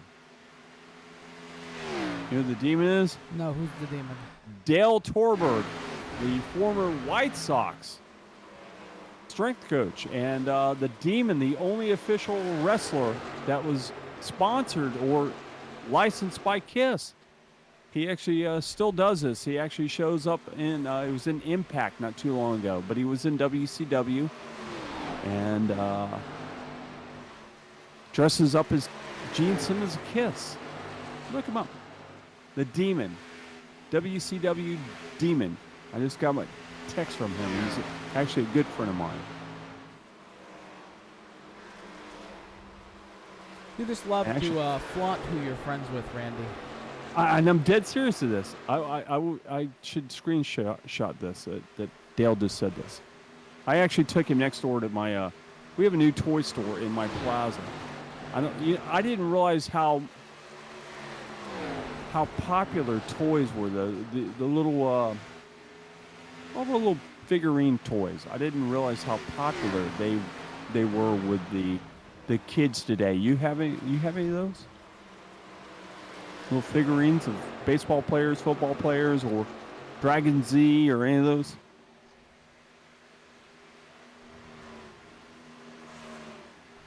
I don't have any, so. But I took Dale in there because Dale actually has a figurine that they did for him recently that he can take around to all the WrestleCons and all that. And the guy in the toy store was like, holy crap. I can't believe you brought that guy in here. I told him, I said, oh, we got one car on the wall back there. It's one of the Voodoo Motorsports cars. Went up and touched the wall. Got a little out of shape, but did regain his composure. No, one, I think it's the one in front of him. I don't think it was the 20. I was thinking of that one right there in front of them.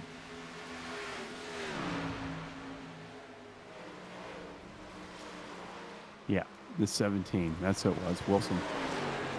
He is actually a member of Georgia Peach Racing. Oh, Georgia Peach. I wish his colors look a lot like the Voodoo guys. Do they not? No. You don't think so? If you look at them coming down the straightaway, No. they got the little purple and the yellow and all that good stuff. No. No, okay, I guess so. Good try, though, 220. Randy. Good 20, 220, 221. Good try. 221, whatever. But anyways, I think it was him that was in the wall. Maybe not. It might have been behind him.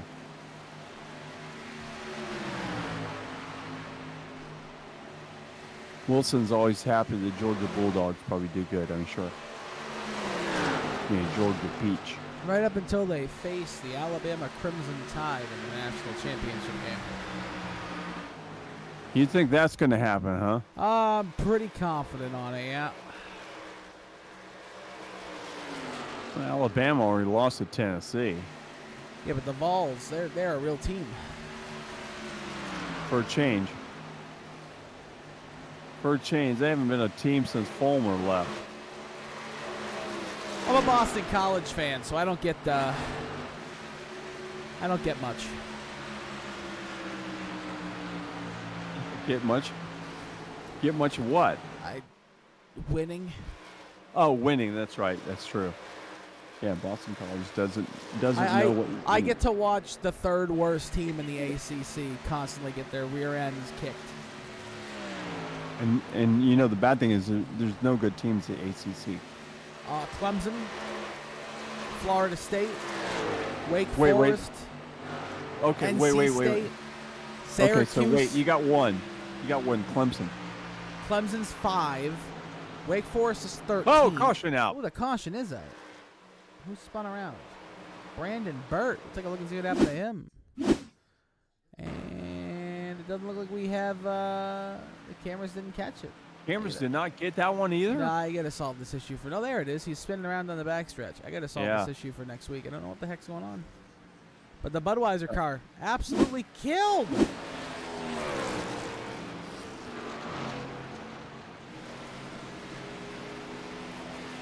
Slammed it hard. I mean, shamalama my ding dong.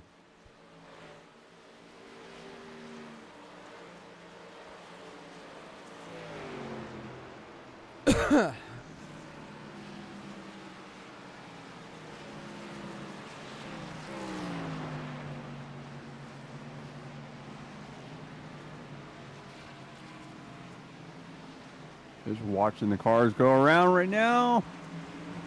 Seeing who's going to be a taker on the pit road this time.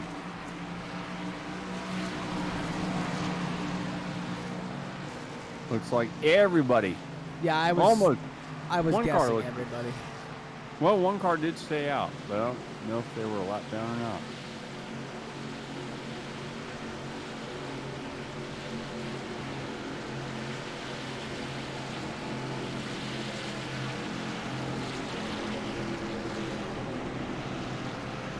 Hastings is right on the back bumper of Richard Swavely.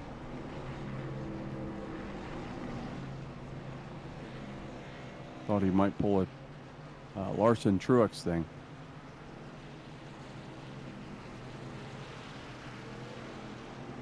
Schaefer gets off all by himself. Jesse Preet is right behind him.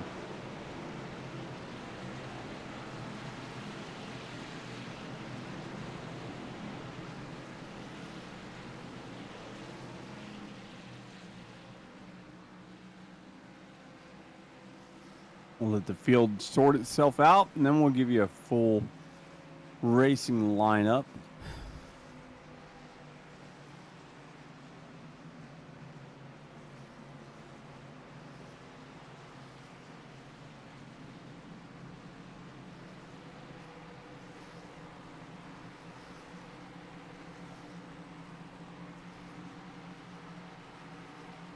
Oh, the 10 stayed out. Actually, a few guys stayed out. Well, 5's now going to pit. He was just going to get his points. But it looks like Ayers and the 62 Ayers car stayed out. But they might be a lap down. I'm not really sure.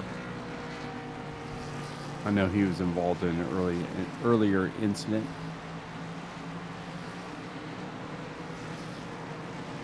Yeah, Brackett is actually, he's running 25th right now. So Schaefer is your leader. There is your top 20.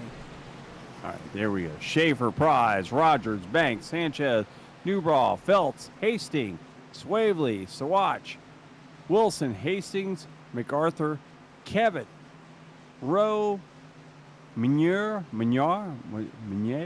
I'm not sure what that is. Harcum, Grenier, Holcroft, and Wilson.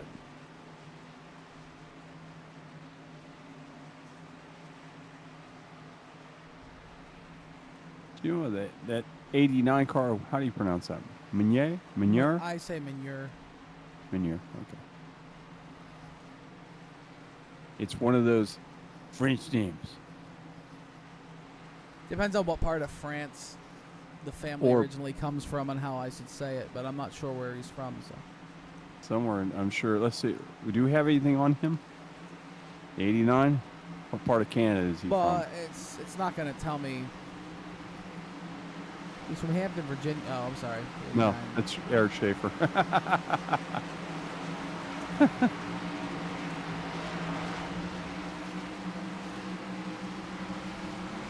New Jersey.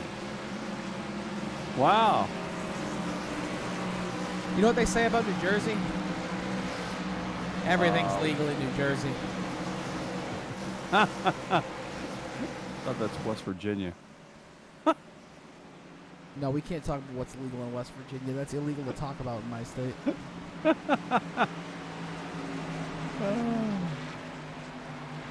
Hey, the pace lights are out on the pace car. You know what that means? It's go time once again here in the TNR series on the Ghost Fire Media Network.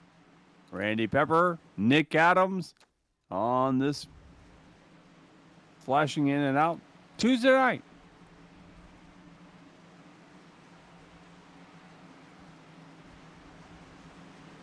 Will we go green for the rest of the race, or will we have another caution? That is the question. We've had 7 cautions tonight, way more than I thought we would have had.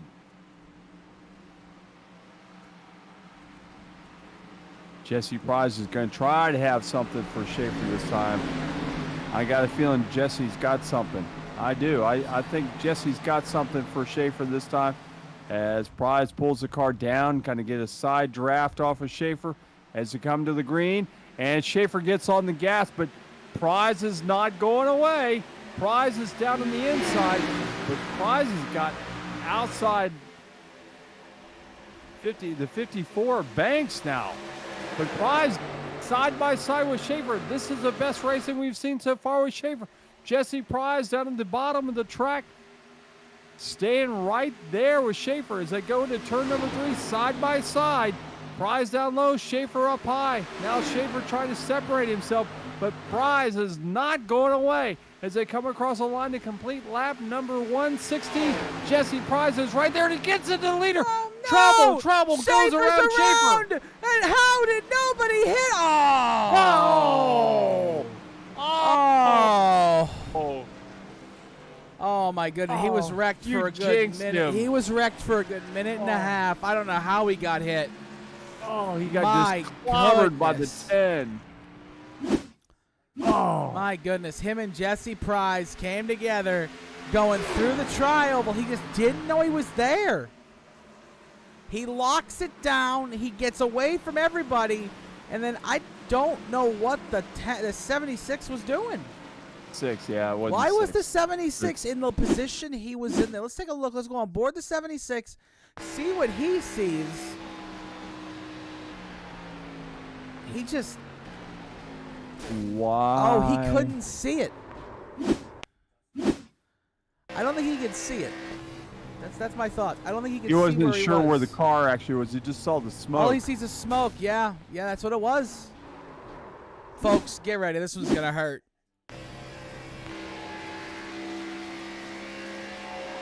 Oh. Yeah. Sounded like the car blew up right then, too. Oh. Oh. That one hurts. We're on board Charlie Harcum.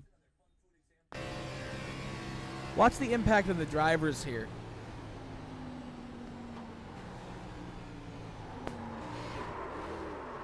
Oh, Charlie didn't really get hit there, but we'll take a look at Eric Schaefer. Just watch the impact on the driver. So here we go. We're going to spin out. And then watch the impact on the driver. Oh! That hurts. Yep, that hurt. Let's take a look on Kip Easley, see what Kip Easley saw on his windshield.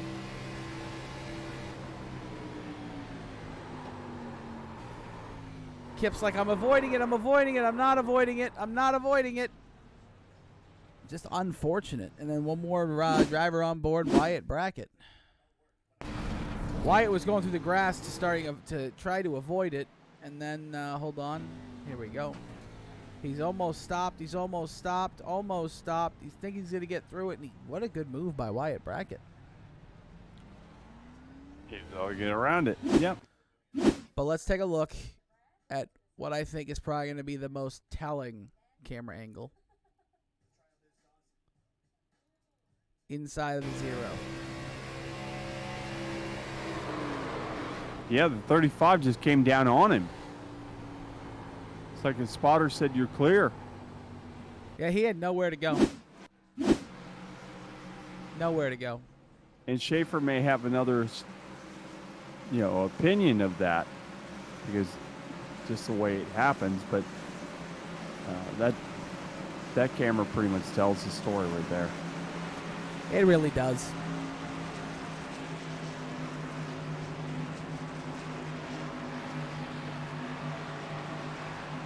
It really does. Look at this. We got Prize up front, Banks second. Ray Rogers, who started way back, actually. We've got some guys. What's this, Sanchez? The 55. Back up there after all that damage. Wow. Good to see him back up there, though. I thought he was pretty much out.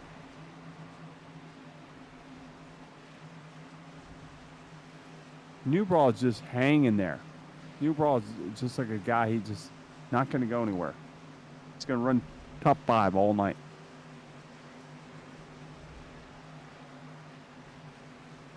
See if we see any new names I haven't seen up here tonight. So far, it looks same old story.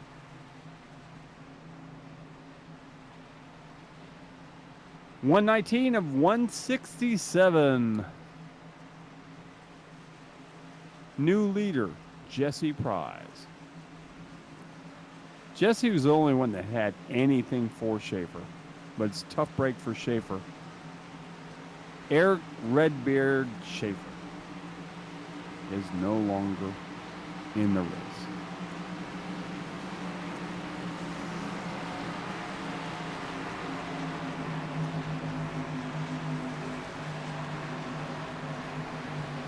Can't tell if the lights are out. I believe the lights are out on top of the page. Yeah, the field will stack them up. The one thing of having Jesse Prize be the leader is he's not unstoppable.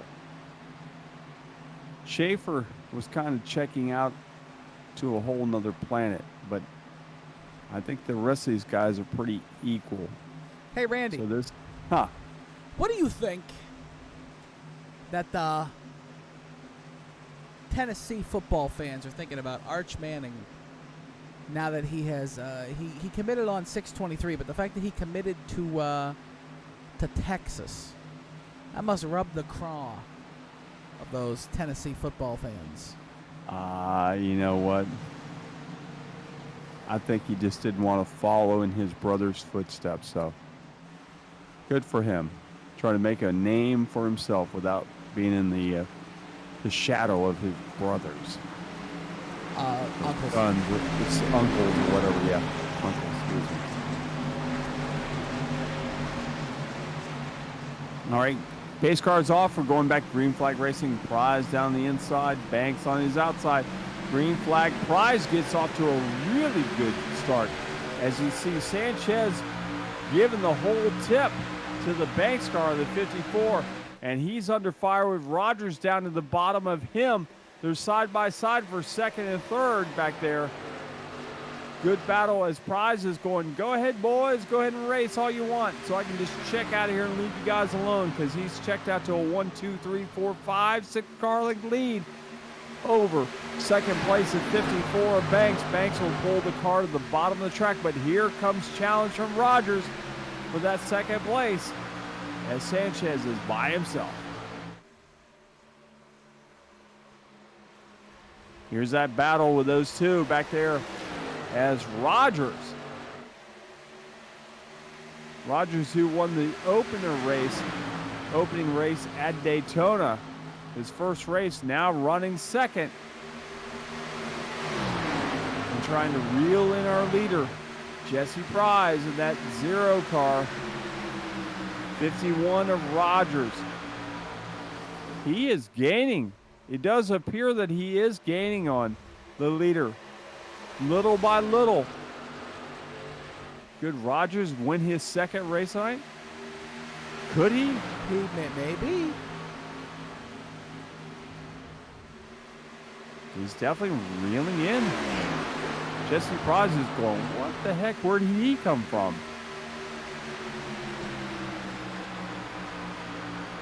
That 51's got some speed. There's no doubt about it. That car is fast. Started 32nd tonight.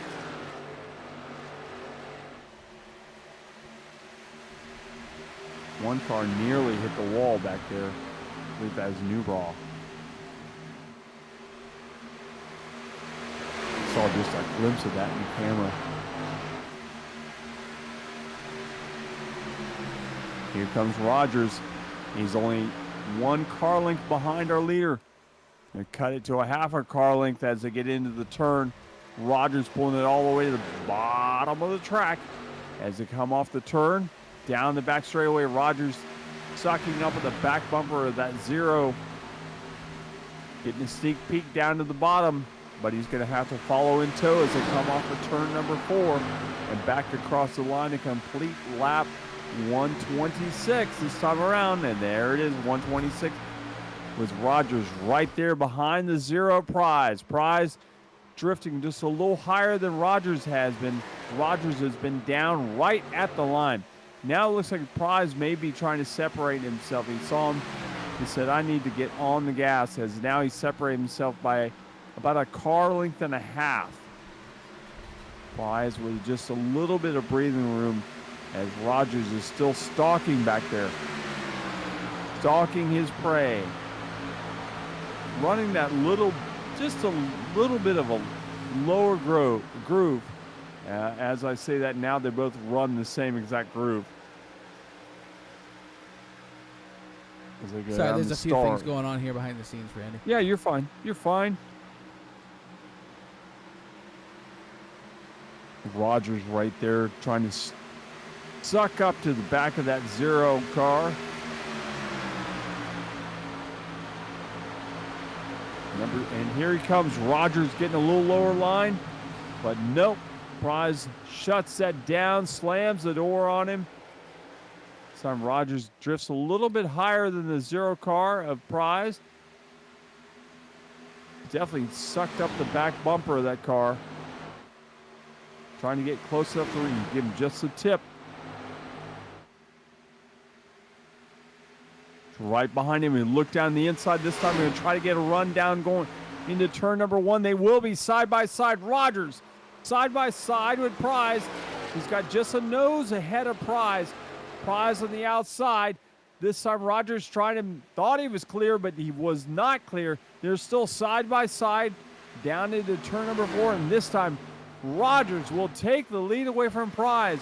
And Rogers will bring him back to the stripe and lead lap 130.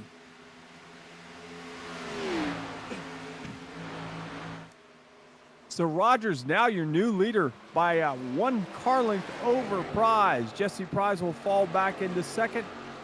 And Rogers is starting to pull away.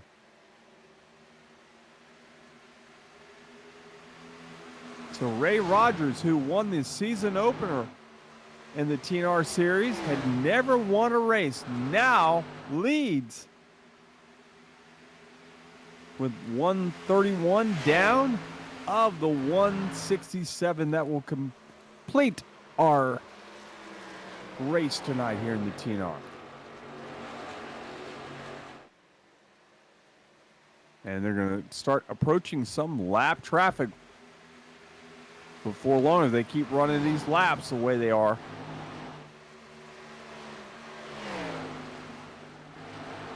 They are booking it around Texas Motor Speedway.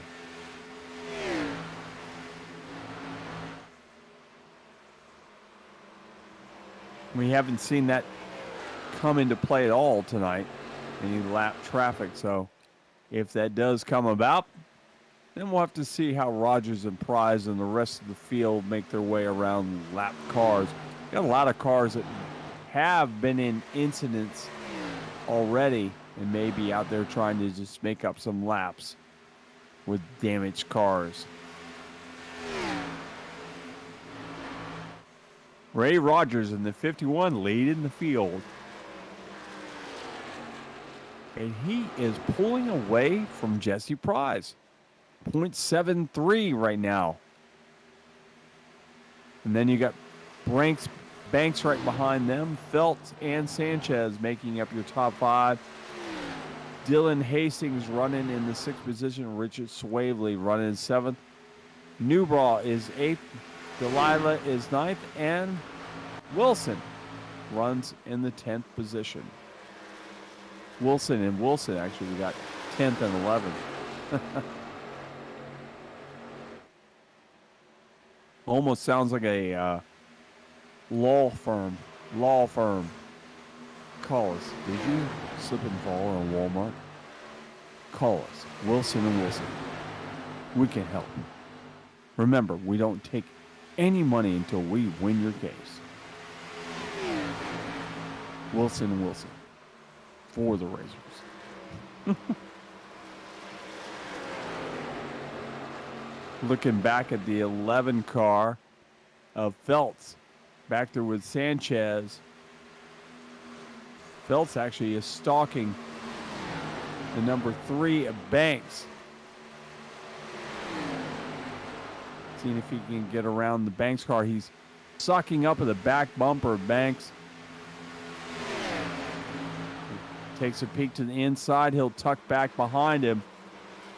As they go into turn number 3, he'll pull the bottom of the track. And he'll suck right back up behind him. I mean, that's actually turn 2, excuse me. He'll go down the back straight away. As Phelps looks to the bottom of the track once again, trying to see if he can maybe get a run on that Banks car to take that 3rd position away from him. Nothing there. Now this is exactly where Rogers made his move. Going into turn number 1, they are side by side for that 3rd position. Here comes Banks. Banks will pull it down a little lower, and he'll lose the momentum he had. And Banks will slam the door shut on Phelps.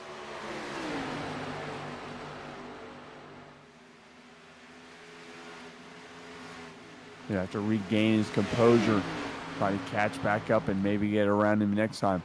He'll have to suck up back behind get a good draft on that 54 of Banks. Phelps looking for that little bit of momentum to try to get around that 54 Banks. This battle for third, fourth, fifth, and sixth here is what you're watching on your screen right in front of us. We got Banks in the 54 in third, the 11 of Scott Phelps in fourth. Ray Rogers, your leader, started 31st. Randy Pepper, 31st. Wow. I thought it was 32nd, but either way. Unbelievable turnaround. Yep. 1.6 ahead.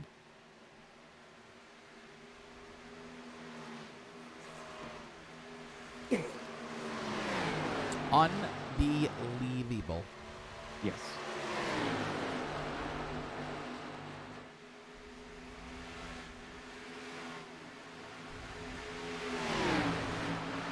.27 laps remain. 27 fantastic laps. I mean, we've had a really good race here tonight. It's had its moments, as all Texas Motor Speedway races do. But I feel like we've had a pretty good night so far here this evening. No, we've had a very good evening. I think we've had some really good racing. Not necessarily for the lead, but we've had some good racing throughout the field. So if you're just joining us, why don't we take you through the evening so far? We had an original yellow flag at the start of the race here. If I can show it to you. I doesn't want to show it to you. Okay, we'll show you this. We'll show you our second yellow flag of the evening. Our second yellow flag of the evening was when Tyler Murray went around, and it doesn't. You gonna show me this one? Hold on. By the way, this is a blimp cam. You can look at all the cars going around the track. Beautiful place to look down at. I hate it. I hate it here. Okay, I can't give you guys a race recap because it just won't let me for some reason. I'm gonna work on this. I'll be quiet in the background for a minute. All right. We're still watching this race here between Banks, Phelps, and Sanchez. So third, fourth, and fifth. And Swavely's kind of back there stalking them as well, with Dylan Hastings as well. Banks is kind of settled in back behind, or Banks is actually settled in front of Phelps. Phelps right there behind him. So they make their way off the turn.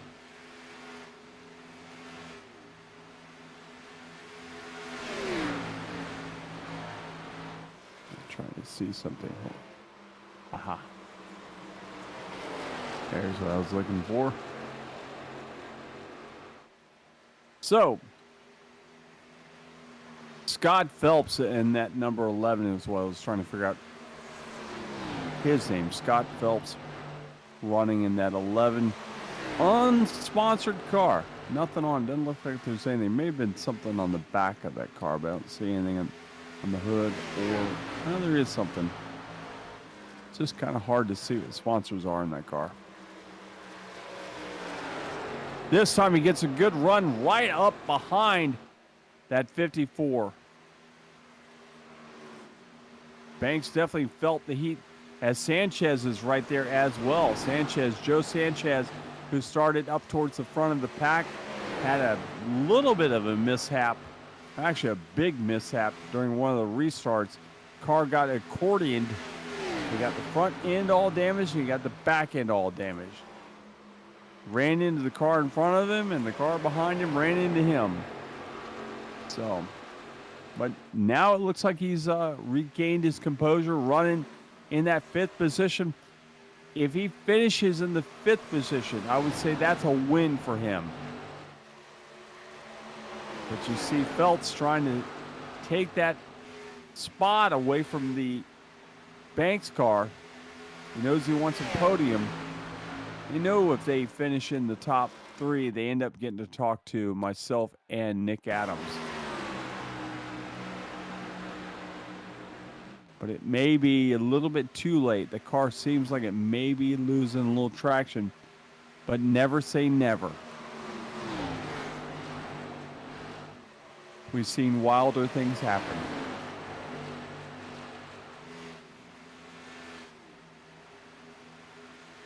And you see him changing up his line a little bit, running a little bit higher than he has been. Phelps looking more on the outside than the inside. You see him drift up 2 car lengths from the bottom line opposed to just 1 that Banks is running. This time almost the opposite. It looks like Banks is running that outside line or testing that outside line, with Phelps staying down at the bottom of the track.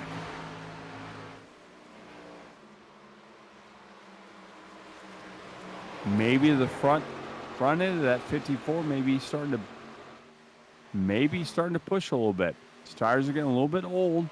Tires are getting broken. Cars will do crazy things. Sometimes some cars will start to push. Some will get loose, depending. And so far, we've seen some cars starting to push up a little bit. So maybe it's a pushing problem that may rear its ugly head towards the end of this race. 18 laps remaining here in the TNR series on the Ghost Fire Media Network. On this beautiful Tuesday, the 25th of October. 6 days remain till Halloween. What are you going to dress up as on Halloween? Have you got your Halloween costumes picked out? If you got a costume party you got to go to this weekend, I have a gig I have to play. I just got notified that I have to wear a costume. You have to work what? I have to play a gig that I have to dress up in a costume. Do you? Yes, I do. Well, congratulations. I'm not happy about it. I'm just up Have in a you costume seen the tonight. price? Huh? I'm just up in a costume up here in the booth. Do you not see me? Yeah, I do. Yeah, I look like Matt Patricia. Yeah. Just missing the bottle of vodka and the devastation. Yeah. Well, I'm trying to figure out what I'm going to dress up as on Friday night for this gig. Have you ever been divorced? Yes, I have. Have you ever been depressed? Yes. How old are you? I'm old. How old are you? Old. I'm not going to say. Are you over 45? Yes. Is your hair gray? No, my hair's not. Just dress up as Tom Brady. You'll be fine. Oh! Depressed, divorced, 45. Tom Brady. There you go. I thought Poor about guy. dressing up as the former Prime Minister of England. He lasted a whopping 45 days. You'd look just like her. It's the hair. There's a battle for 10th on the track that's actually getting very intense back here between Wyatt Brackett and Casey Sawich.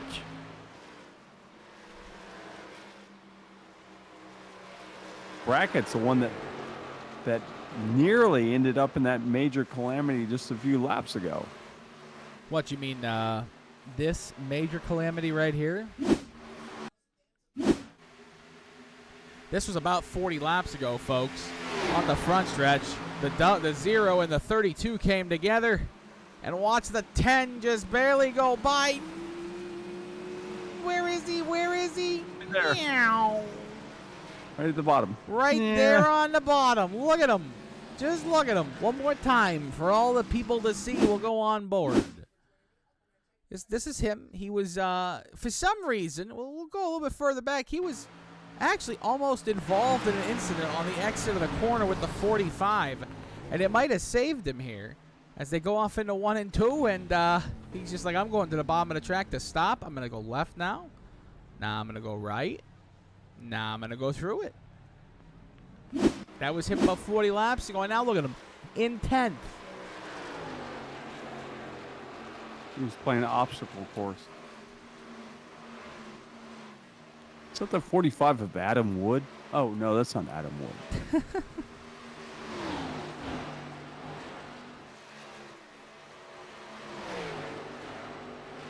Speaking of battles, this battle for the lead's getting a little closer. Oh, the leader just hit the wall! Oh my gosh. The leader Ray. just hit the wall on the exit Ray. of 2. Ray, what are you doing? Ray is going to lose this race with 11 to go. 10 to go. He just pounded the wall on the exit of 2. I don't know if he hit it or if he came close to hitting it.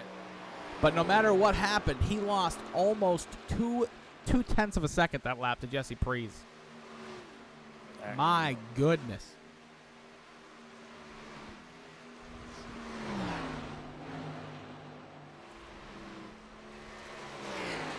See if I can actually rewind that myself and look and see.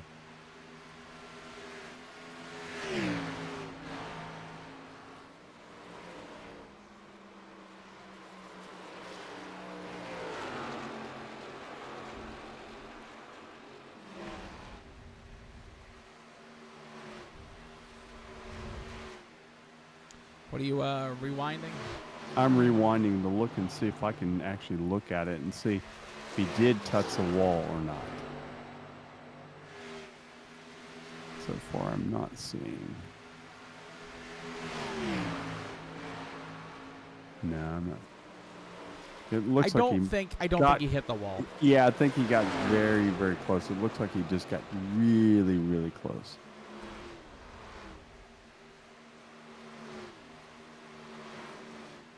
Yeah, he just got close.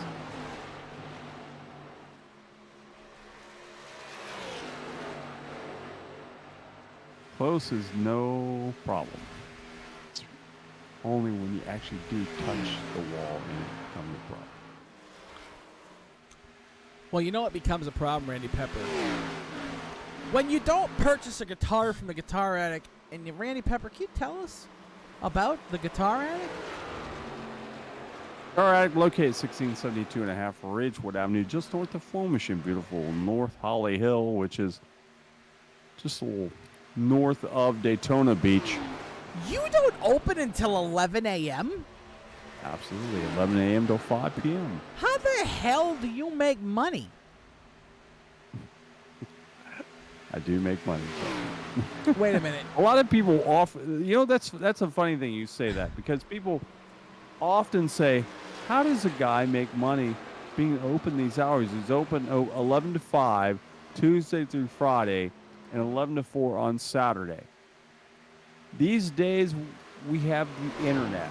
It's not all about a shop being a physical presence. Do you share an area with a crematorium? I do, actually. Speaking of that, a guy actually... No, I don't share an actual space, but he is right next door to me. The building is right next door. You can buy a guitar for $845, or you can go get cremated for $845. Yeah. What are you looking at, Nick? I'm on Google. I'm on Google. I'm looking at the Google Maps right now. I wanted to see what your storefront looked like. Yeah. Look at that. There's a color studio. There's a nutrition place. There's a vintage attic. The most interesting thing is the fact that you have a crematorium right there. No, that place is not there. That's old. Oh, okay. Google is... Yeah, because there where the vintage attic is, or was, it is now a toy store. A vintage toy store. Affordable cremation. Yeah. Actually, a guy sent me a thing. I thought it was so funny. He sent me this thing from Europe, of all things. He lives in Europe. Sent me a mime that was going around, or meme that was going around, that had it had my sign. It said guitars and affordable cremation underneath it, and it said, "Hey, it's a one-stop shopping."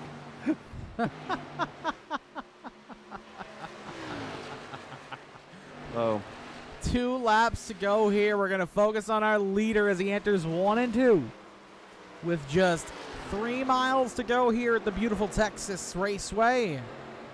Down the backstretch, Ray Rogers 1.03 seconds ahead of Jesse Prees. Earlier in the evening, it looked like we might see a repeat winner in Eric Schaefer. Crosses the start-finish line. The white flag is out here at Texas. Eric Schaefer dominated at Rockingham. We thought we were going to see 2 wins in a row.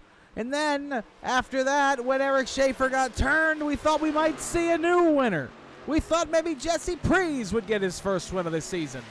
Or maybe Brandon Banks or Scott Feltz. Dylan Hastings was up here battling for the lead earlier tonight, but none of that will come to fruition. For the second time in 3 races in 2022, Ray Rogers is going to come out of turn 4 and take the checkered flag here at Texas. Yippee-yi-yay, cowboy.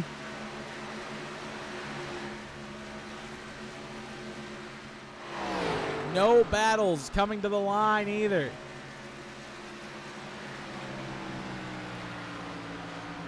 A beautiful win for Ray Rogers, a second place for Jesse Prees, and a nice third place for the 54 of Brandon Banks.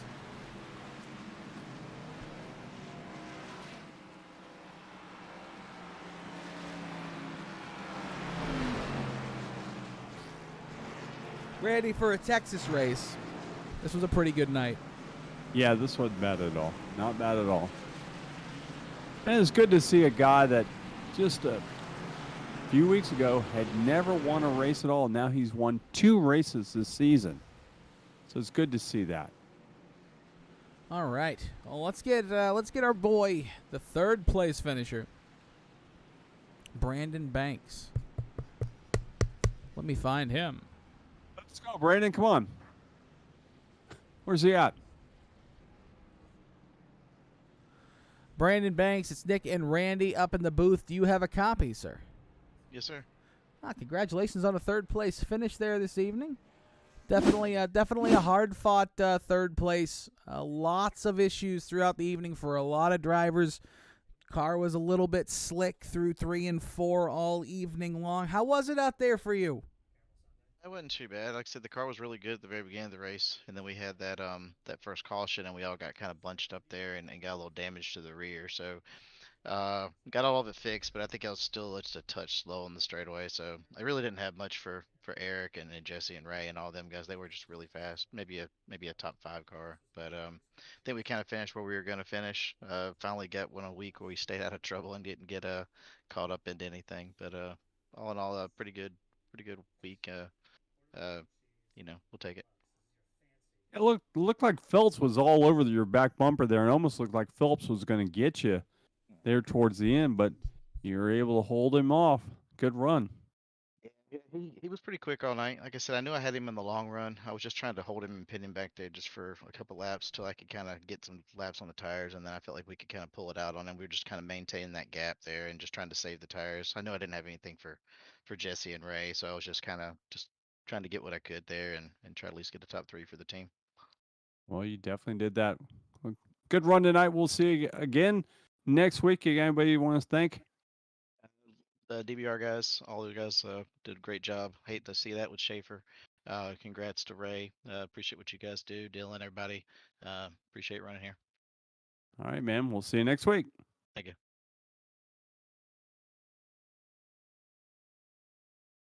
All right, Randy, let's pull our second place finisher. Jesse Prees is down in here. Where is Mr. Prees? Let me find him. Here he is. I think this is the first time we've had him in the booth. Jesse, it's Nick and Randy up in the booth. You got a copy, sir? Yeah, I got you guys. Congratulations on a second place finish, a hard-fought second place finish. A little bit of controversy there, and about 3/4 of the way through the race, you and Eric Schaefer got together. It's just a racing incident, but what happened out there? Not sure. I don't know. I was trying to go back and look at it, and I wasn't sure if he thought I was down lower, or if he thought I was turning in sooner, or what he was doing there. But I wasn't sure. Miscommunication, me and him, I hate to get into him, obviously a teammate, and then Coney got into it too.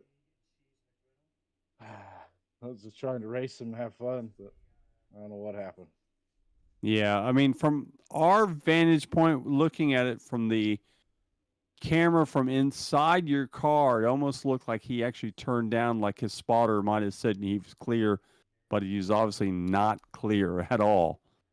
So, Yeah, either way, I didn't.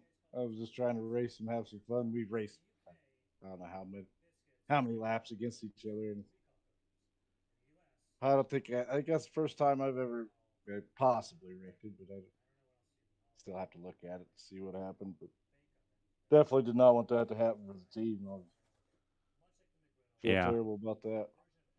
Let me ask you 2 questions here, Jesse. One, you got a driver's suit in your picture. Do you actually drive real cars?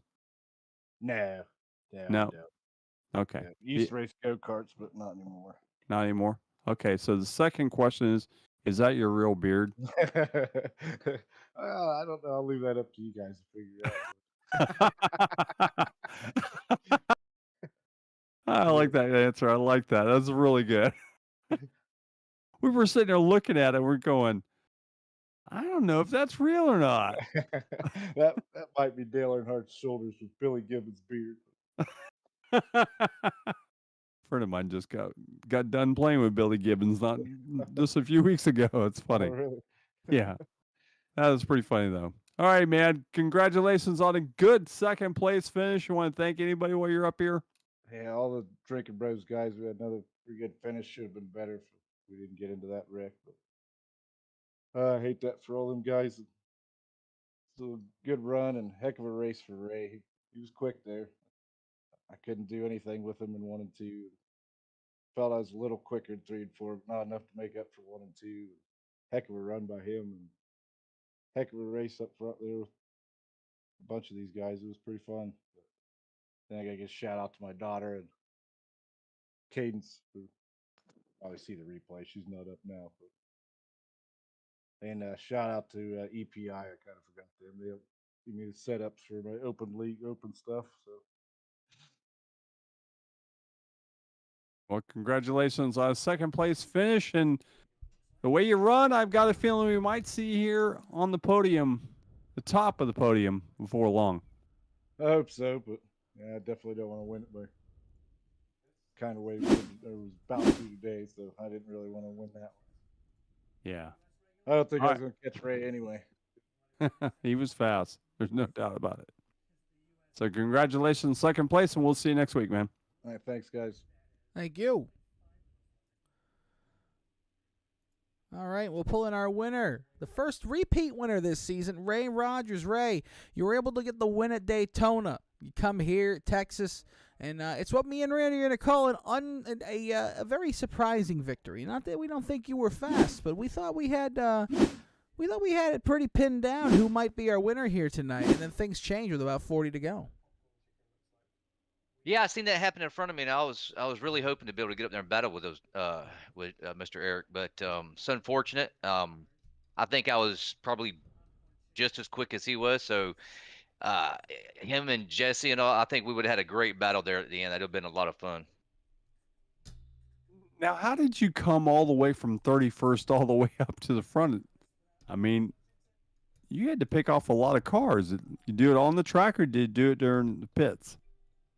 It was mostly on the track. I picked up a few spots on pit road here and there, but it's like I'd pick up some, then on the restart I'd lose them. I mean, it's just back and forth, and finally, I was able to get up there. I think third or something like that. So I was up there with those guys. So I was gonna give it a heck. That's all I was gonna do. So was the car fast? Did you know the car was that fast, or you were just sandbagging, or what was going on?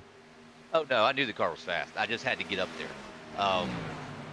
You wear your tires out a little more as you go through the field. So once I got up there the first couple times, I didn't really have anything for them.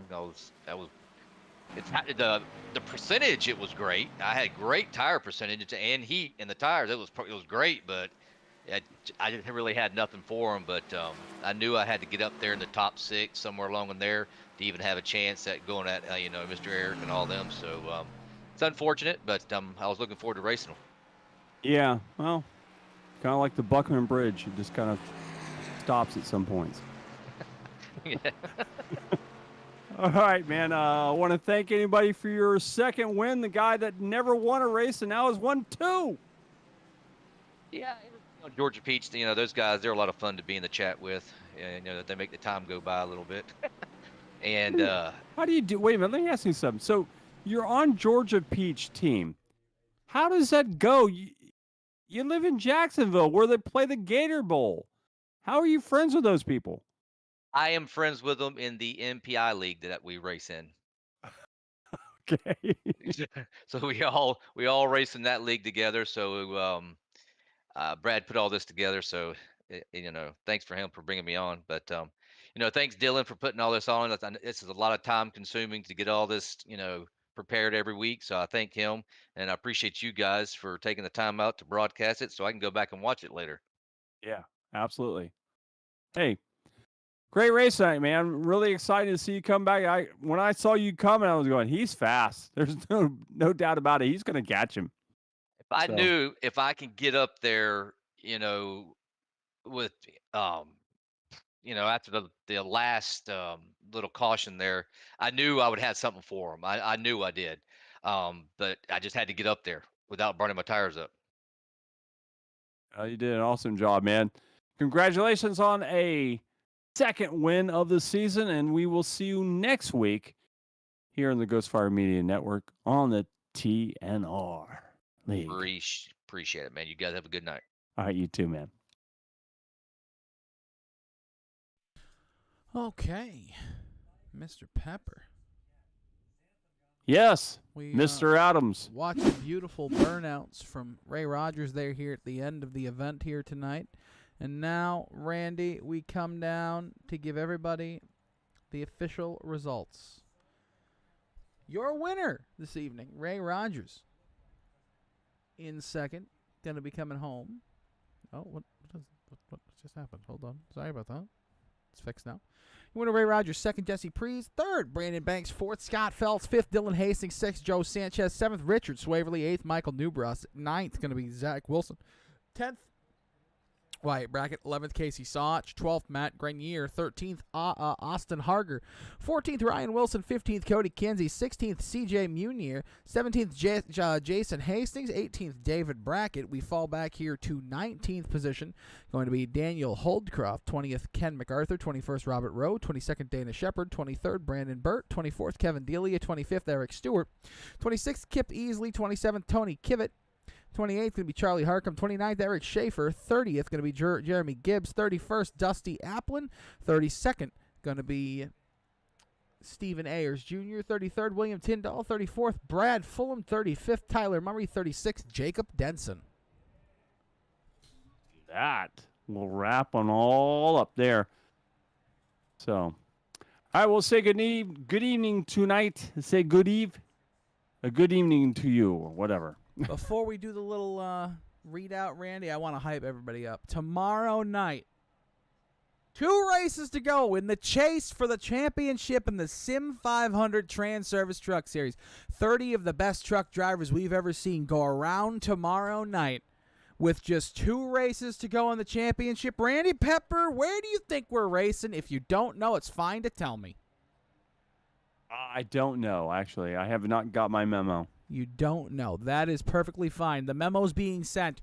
Homestead Miami Speedway, under the lights, 120 laps of fantastic action. Can Daniel Falkingham get his 10th win of the year? Can one of these championship contenders cement themselves as the guy to go to the championship for? Justin Fuller, Pedro Mojica tied at 4,043 points. Mike Kelly, Tyler Dalton right there at 4,040 and 4,038. Ryan Howard, Derek Myers, those guys need fantastic races tomorrow night with the other 4 ahead of them having issues.